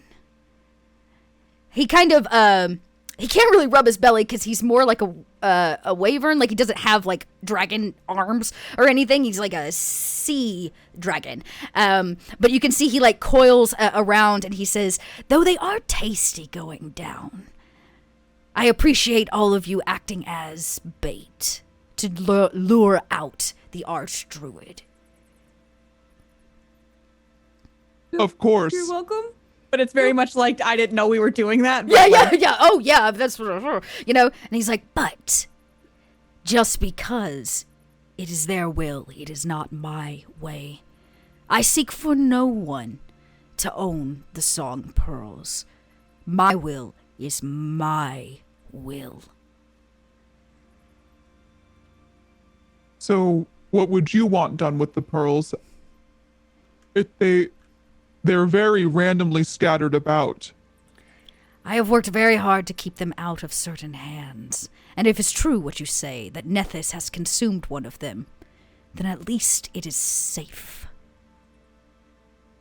As Nethys promised me a statue is that and what to you not kill see? us. Wait, are you and Nethys friends? That is a strong word. He has one sea, and I rule another.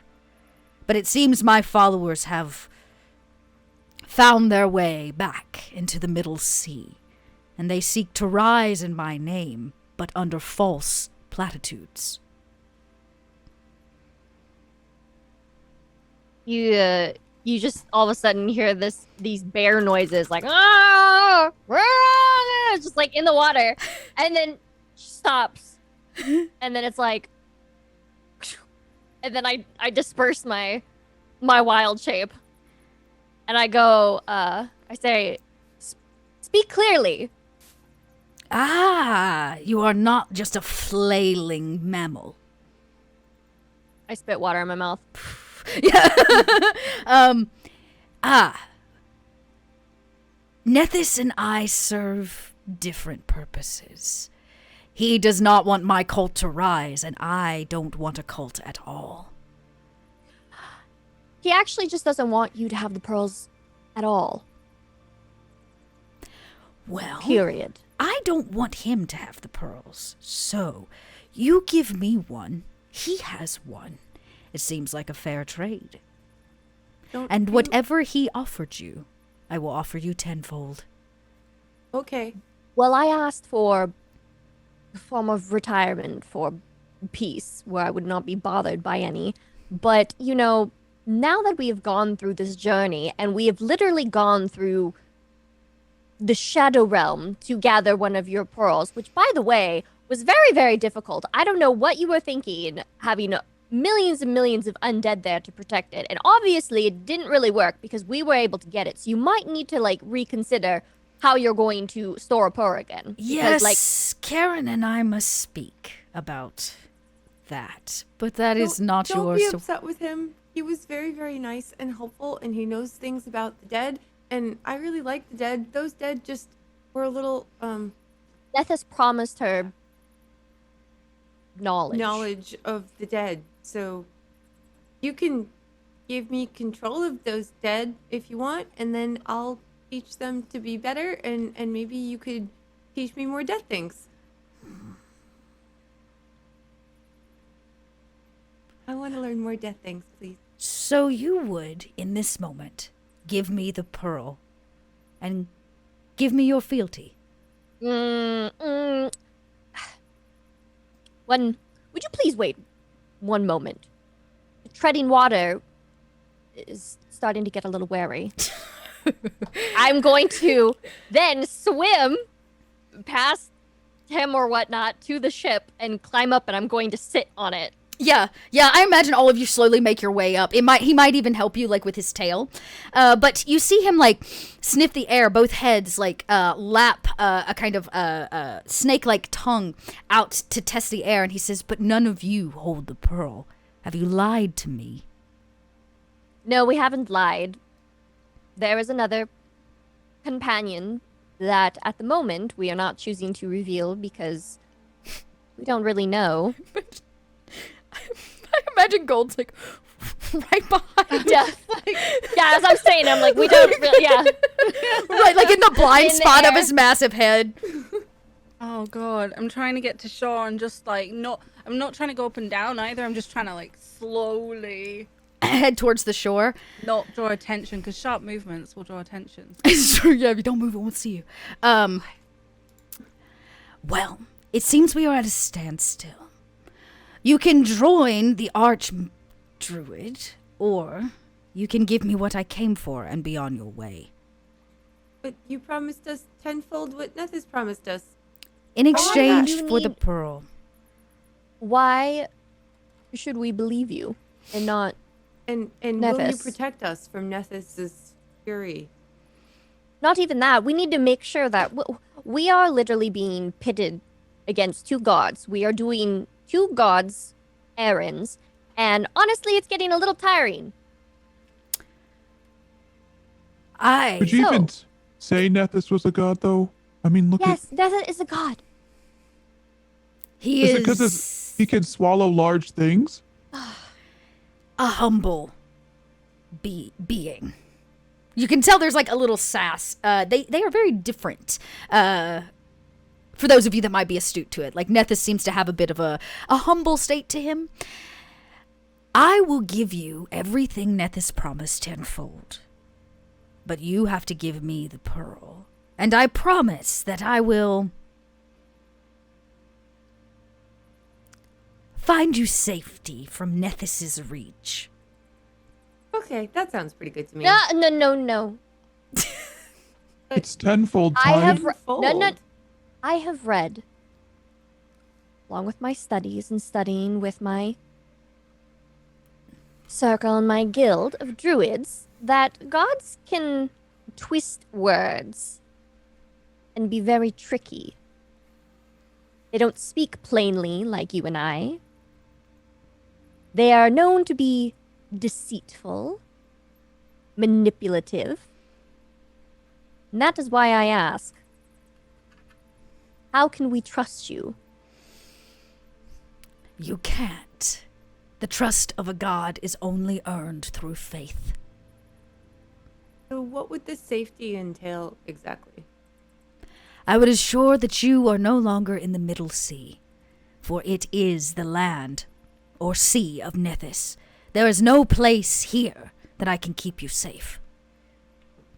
Well, where would you put us then? In a place where Nethys nor I could ever reach you again. Can you please be more specific? We would still be on this plane, correct? You would still be on this plane. Midgard would be lacking without your presence. Okay, that Flattering. sounds pretty good. He says, I have no intention to send you back to Karen. He and I must have words first. Just be nice to him, please. Why was Nethys imprisoned? We have a... Oh, why was Nethys's business is Nethys's business, but my understanding is that another sought to rise in his place. Was it his wife? She calls herself that, on the occasion. But that was after his release, of course. Why? What? When you are a god, mortal relationships are far too quaint for the business in which we attend.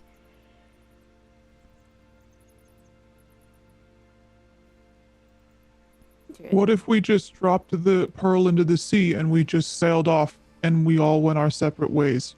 Well, then I guess you would be at the beck and call of Nethys, and I would retrieve my pearl and exit promptly eastward,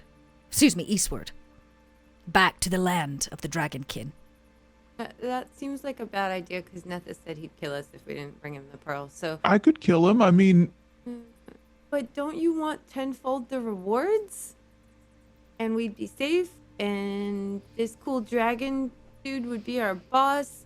I'm okay with him being Why our would we boss. want him to be our boss? Trust me, I do not want to be your boss. He fills the sea with blood. that is very Demands impressive. sacrifice. Well, I mean, death can be purposeful, especially if it's not ours. Sacrifice It is of true. innocence. This one, its tail points at Pasha, understands what I require if you work for me. If you But we choose will not not, sacrifice for you. it's fine. But every creature and being that you slay upon the seas must be tossed overboard in my name. That's fine. I mean, we're only going to kill the people we're going to kill anyway. We're not going to be here. Remember, We'll, if we give we'll him be the on- if we give him the pearl, we'll be nowhere near the sea. We'll be probably on another sea, wouldn't we? I mean, what's the Yes, point of in us? fact, you would be. Yeah, we'll just be on his sea. So nothing will change except we'll have a god backing us up. And I'll learn death things. And you'll get more vacation. I don't want to be under the thumb of a god that I don't even worship. I promise to let you be. I don't have the energy to kill you today. I'm still digesting an arch-druid that's trying to cut her way out of my gut. Ooh, that must be a little tickly. So if we give you the pearl, and you transport us far from this sea is under yours and Nephis's protection, or rule, I assume? The Middle Sea is his domain. I rule elsewhere. It was the calling of the pearls that wakened me, brought me westward. I sought them, not knowing that they had been collected by mortal hands. I say we go for it. It's just another adventure, and look at how well they've all gone so far. I give this, are you absolutely serious right now? Look to Pasha, just like this blank, really? I think we have the power here because we have the pearl. I mean, our only power is in deciding what to do with it. Speaking of the pearl, where is it? See? Close. Zagoten doesn't even know where the pearl is, and we do not need to tell you. We don't need to tell Nethys either. Pearl. He definitely does not see the floating cat behind him. Instead, yes, but he could just kill us. He could just kill us, but he doesn't have the one that holds the pearl. It doesn't matter, he could just kill us. We're essentially worthless to him unless we have the pearl. Not necessarily. We know where the pearl is. But why would we not take the benefits of tenfold our rewards and then take our story and our glory onto another sea? We take our ship, we take more power, we take freedom, which he's totally going to give you, Tide, and then we just go be strong and powerful in another ocean somewhere. I just want to make sure that I'm not trading one god's, rule for another god's rule. He says, I have no interest in any of you. You're not my usual follower. You lack Then the scales. you wouldn't care if we do not want to associate with you. If you give me the pearl, that is enough. That is enough for me to leave you alone. But it will not be enough for Nethys. I offer you safe haven. Or I can eat you all now and seek the pearl out myself. I think you're going to have a very hard time getting the pearl. I'm Well, not your sure scales. about that. Your scales. Yes, the last time I sought out my own pearl, I had to remove the entire facility elsewhere. All right. Well, to make sure that you hold your bargain, we need some sort of symbol in agreement, besides just giving you the pearl. Why don't you give us each one of your scales? Deal. You see him kind of whirl about and work the water up almost in a whirlpool. And as the water comes down, it delivers him not in a two-headed dragon form, but in a dragonkin form. He's about the size, he's not quite Goliath size, but he is no small creature, Palu. He stands broad-shouldered. He's full of scales. The same kind of blue aquamarine color. He holds a massive, very impressive trident in his hand. He is not by any means a fisherman. He does not have the humbleness that Nethys did. He wears armor, and he walks over to all of you now, roughly your own height. And he says, fine, I give you each one of my scales in return for the pearl. And our reward in tenfold. And your rewards promised by Nethys in tenfold, along with And your our safety delivered to another sea. Okay, hey Gold, give him the pearl, please. You're gonna get a I really cool shout- dragon skill for I it. shout out really, really loudly. Gold! There's a cat who was still is now wrapped around Gold's entire leg. on my foot, I said, Gold! We have payment! Something very, very shiny!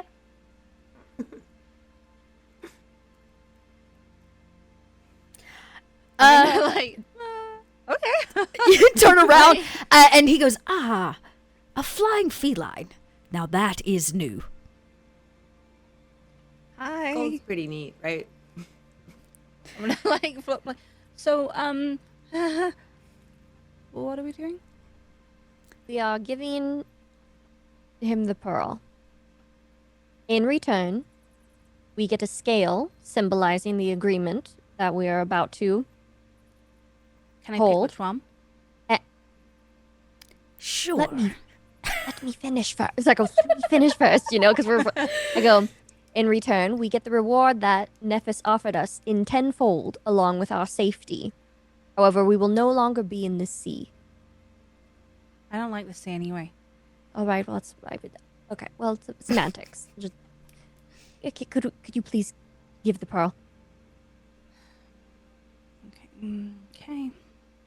I'm gonna take the. I go. Hold on a second, and I look at, Sagotin. Did I just forget his name? I look at Sagotin and I go, she requires her payment first. Yeah. He opens his arms. Choose. I want the shiniest one. The shiniest one? Or the most I kind of want one off his face because Oh my god. Yeah, there's like a super shining one on his forehead or something. And you Paw at it like a cat. and it's he goes, "That's my best one," and he plucks know. it free. And he when he does, he puts it in his hand. He closes his hand around and he opens it up, and there are 4 rather large, like $half sized, dragon scales. It's kind of aquamarine, shiny on one side, and gold on the other side. And now he looks like he's missing a scale on his forehead. It looks kind of doofy. okay. Yep, I'm just basically throwing it at him now at this point. Yeah. Take it. Yeah, you toss it, and he catches it very aptly with one hand and looks at the pearl as if he has not seen it in generations. It glistens in his eyes, and as it reaches his hand, you see the writing that you saw before in the last one that you that you gave to Nethys lights up again. And he says, "I forgot how beautiful it is." He wraps his hand around it and he tucks it into the armor or into the jacket kind of thing that he wears into safety, and he puts his hand over it. Surprisingly enough, it makes no bump, as if maybe it went elsewhere. And he says, "Now, for our end of the bargain, what is it that Nethys promised all of you?" Lots and lots of death knowledge. First, he promised the safety. That too. "Yes, but I must fulfill everything else, which I cannot do once you are far, far away."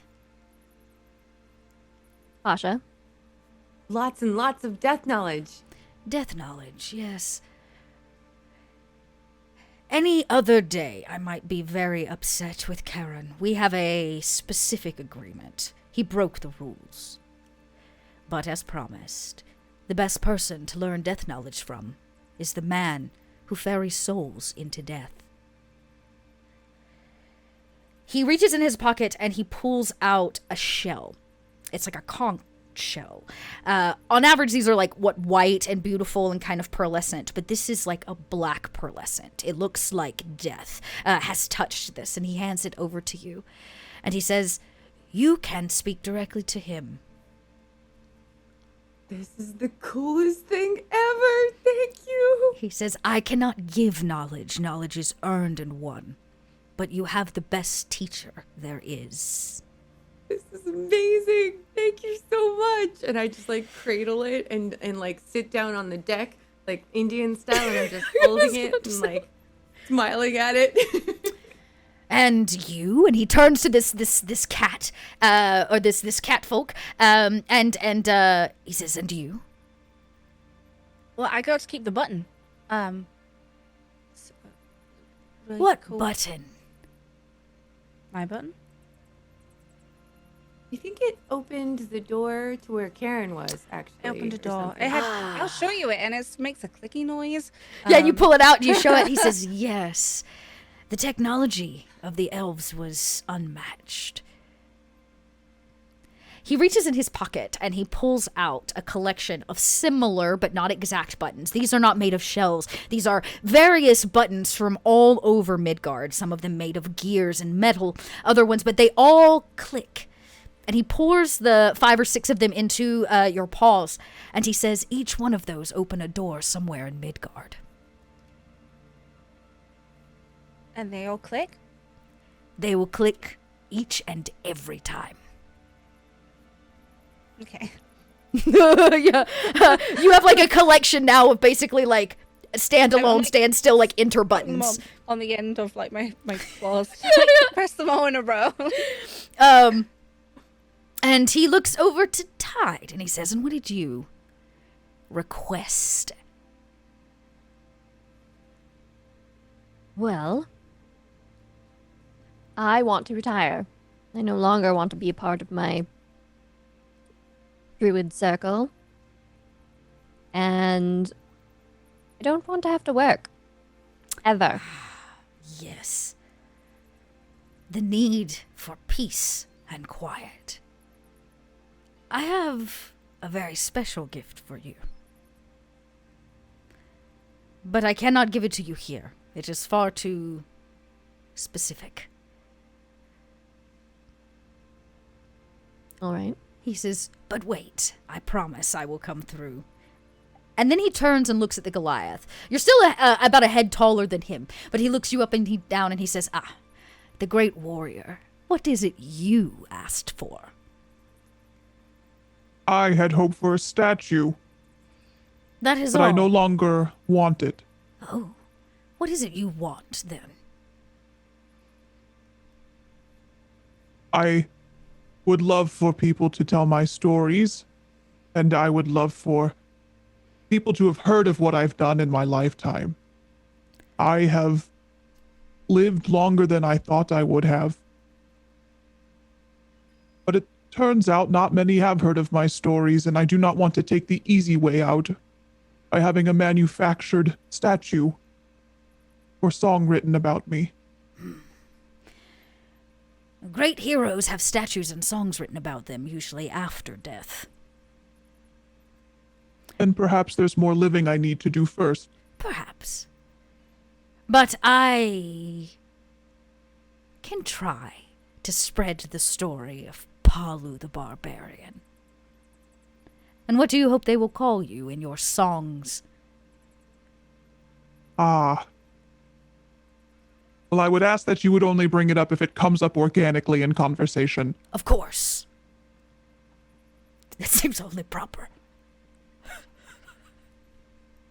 I have dreamt of many names that I could have been called my entire life. But I would like to be known as someone who is noble. Somebody who has helped others, but also has attained some glory from wrestling a ship to death. Yes. Rather impressive. Yours also is not one I can manifest into physical form. But as promised, I will deliver you exactly what you ask for. As he says that, I'll reach into my bag of knives Oh, yeah. and I'm going to hand him one of my knives. Okay. Oh, yeah, he takes it, like, flips it around his hand, weighs it. Did you make this? I have made many, and I have given them to many children. Yes. There is now a epidemic across the Middle Sea. Children run with blades constantly. They will be great warriors. So they shall, and hold up the mantle of the great Palu. I have a feeling they will do good things. It has been a strange conversation I have had with all of you Marauders. No longer will you... Very nice to meet you. Posh is so polite. He says, no longer will you sail the Middle Sea. And if you ever find your way far east in Midgard, you can find me and mine in the Ruby Sea. Look me up. But until then, happy sailing. He takes a running dive trident first back into the water. Psh, and as he hits the water, his form goes back into the two-headed serpent. And you see he begins that process of like looping underneath you, but this time it's much faster. And a whirlpool begins to spin. Ufu grabs hold of like the mast. Again, Sarah looks absolutely shell-shocked. Like she has just had her freaking world rocked. She didn't get to fight. She was tossed overboard. Y'all just talked to a two-headed dragon and made a deal with a god. She is like mind blown, okay? But Sarah's mind is blown right now. She's like latched herself onto the captain's door trying to get in as the ship begins spinning in the whirlpool, faster and faster and faster and faster and faster. Each of you lose sight of what's going on. It's just a plethora of sea tones, of blues and purples. You watch the sun as it sets very quickly and time begins to spin forward, and the whirlpool consumes this ship. It's as if you cannot breathe anymore, and you are taken down deep. And just as you think that you have to catch your breath, that you may drown, except for, of course, Pasha, because turtle, that you may drown, the ship reemerges, but it does not pop out of water. It pops out of sand. A vast sea of it. A desert. Your ship is no longer that of tar and bent boards. It looks more like a schooner. It has two edges to it and these canvas sails on it. It matches that of the sand, a sand ship. On the front, where usually there would be a beautiful mermaid carved in it, that is not who it is. It is Palu, knife forward on the vessel, leading the way to cut the sands of the Southlands. Ufu rolls about in the sand as if it is the greatest thing Ufu has ever seen. Sarah kisses it in great joy, and it sits next to the most beautiful oasis you have ever seen. Palm trees and a small lake, a little hut, and a single hammock for tide. Off in the distance, you can see the sails of another sand ship sailing nearby, and the cries of sand pirates as they draw ever closer, potentially your next adventure. But for now, the Marauders of the Middle Sea have become Marauders of the Southlands. No longer are you allowed on the waters, for you have upset 2 of the water gods. The only place that you remain safe is on dry land. And as promised, you have been delivered to the driest sea in all of Midgard.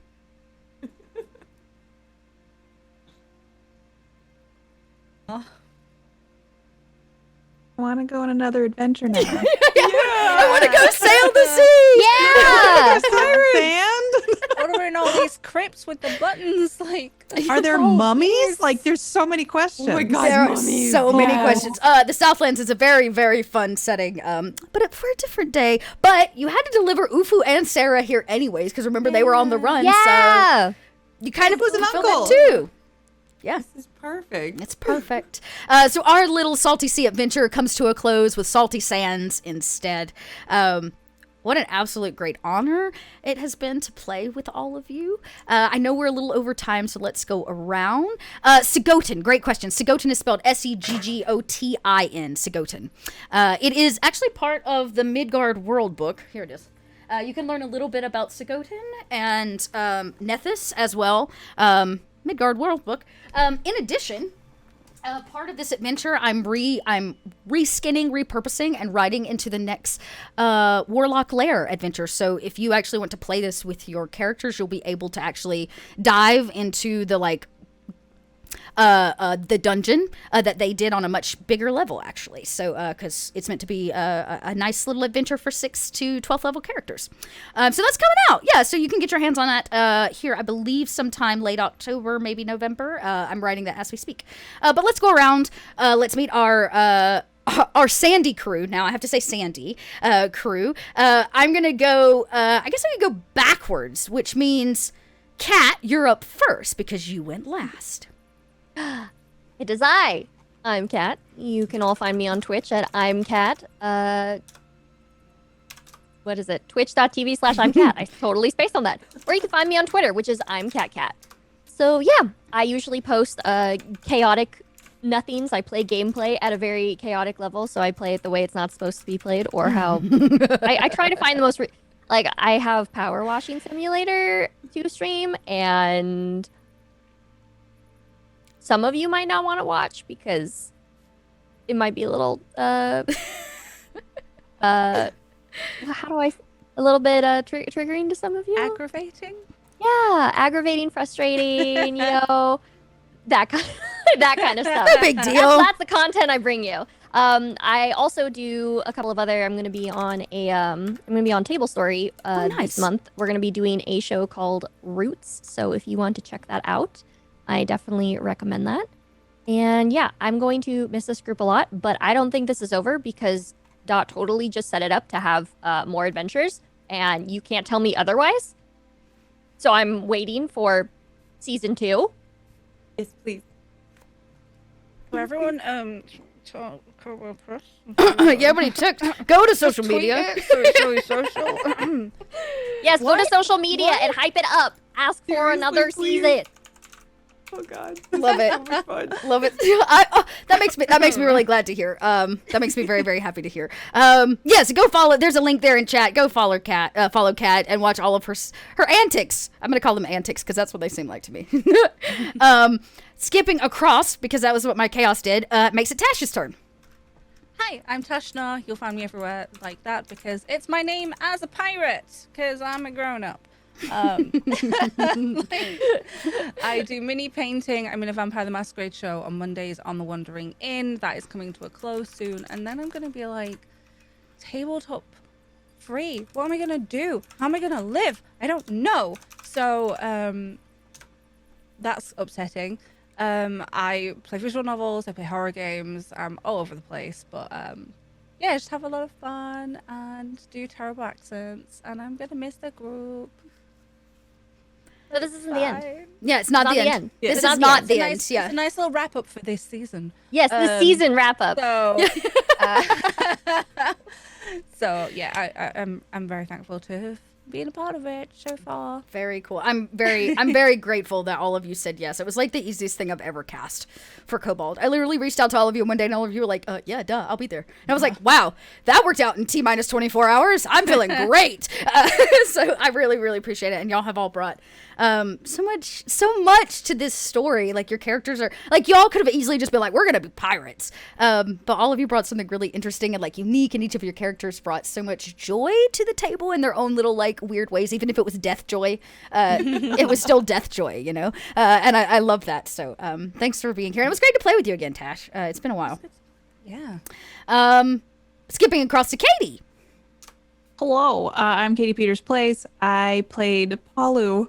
I'm really glad Palu didn't die. I had lower health, and I was like, if that kelp monster hits me, I'm gonna be toast. So I'm glad we all survived this adventure, and now I totally want more. So everybody asked for more, and make it happen for season 2. Yeah, I'm always sad when a show comes to an end. It's always like, oh no. And like next Wednesday's going to be a sad moment when I realize we're not all getting together for this. Aww. But I'll deal with that and eat my feelings later. But if you want to come hang out with me, I play tons of different stuff over on my channel. I've been playing so much random stuff right now that I can't even think of a game that I've played recently. Right. So it's always a surprise. So come hang out with me over there. My Twitter's PlayKatiePlay. And I'm on a show Saturdays over on Roll For It, a World of Darkness show called Mage, and I play a very scary therapist. So if you want to come join us, we're only 4 episodes in, so you can catch up, but it's a lot of fun and it's pretty dark. So I hope you'll come join us on Saturday. Yeah. And that's me. Very nice. Another link there. Go follow Katie. And last but certainly not least, our beloved Death Turtle. Beloved Death Turtle. Tess, tell us where they can find you when you're not over here.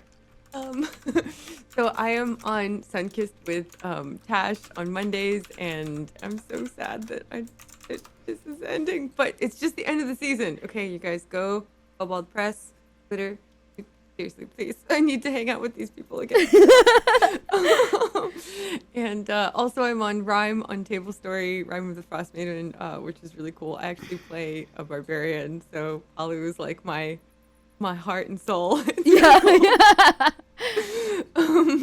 That's on Fridays, and on my channel, it's just Tessichka, and I love like RPGs and FPS games and all kinds of things. I play Borderlands on the Borderlands channel, but on my channel, I tend to do like lately. I've been doing a lot of Dark Souls. Right now, I'm playing Demon Souls, and it's.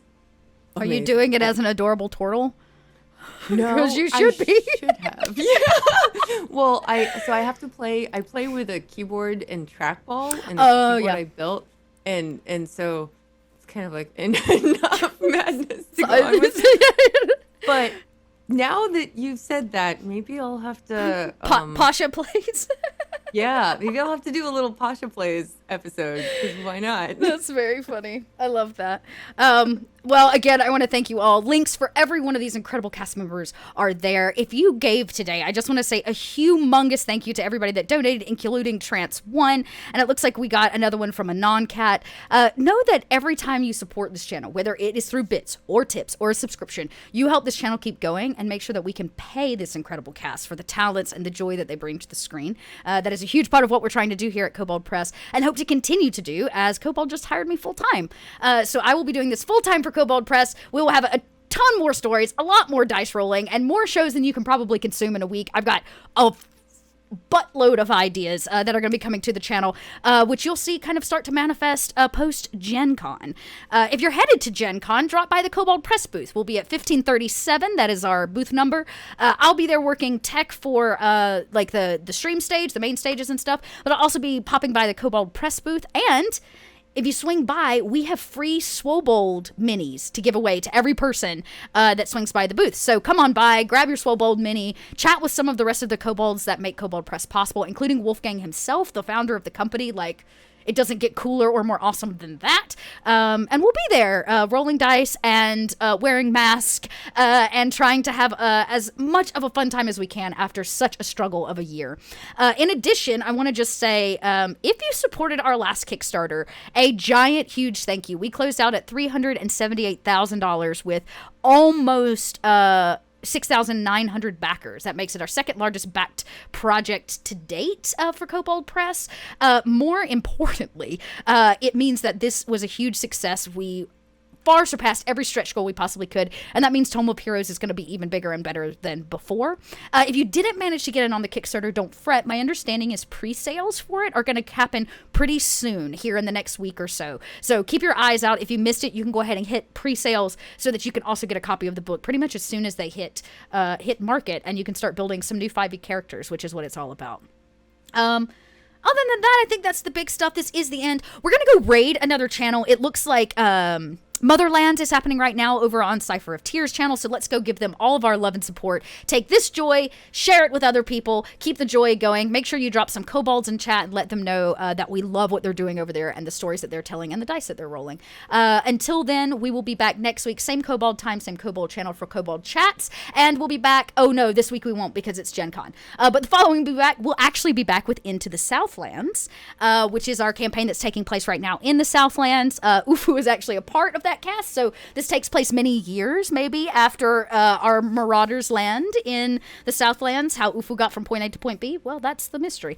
We'll have to find out. But until then, I wish you all the best. Have a wonderful weekend and be excellent to one another. Please wear your mask, wash your hands, and be kind to one another, even if nobody's kind to you, because that makes the world a better place. Let's go raid Cypher of Tear. I say that if I can spell. We're going to start that raid. And until next time, kobolds, thanks for joining us in the Warrens. We will see you all at Gen Con and then back here for Into the Southlands. Bye, everybody.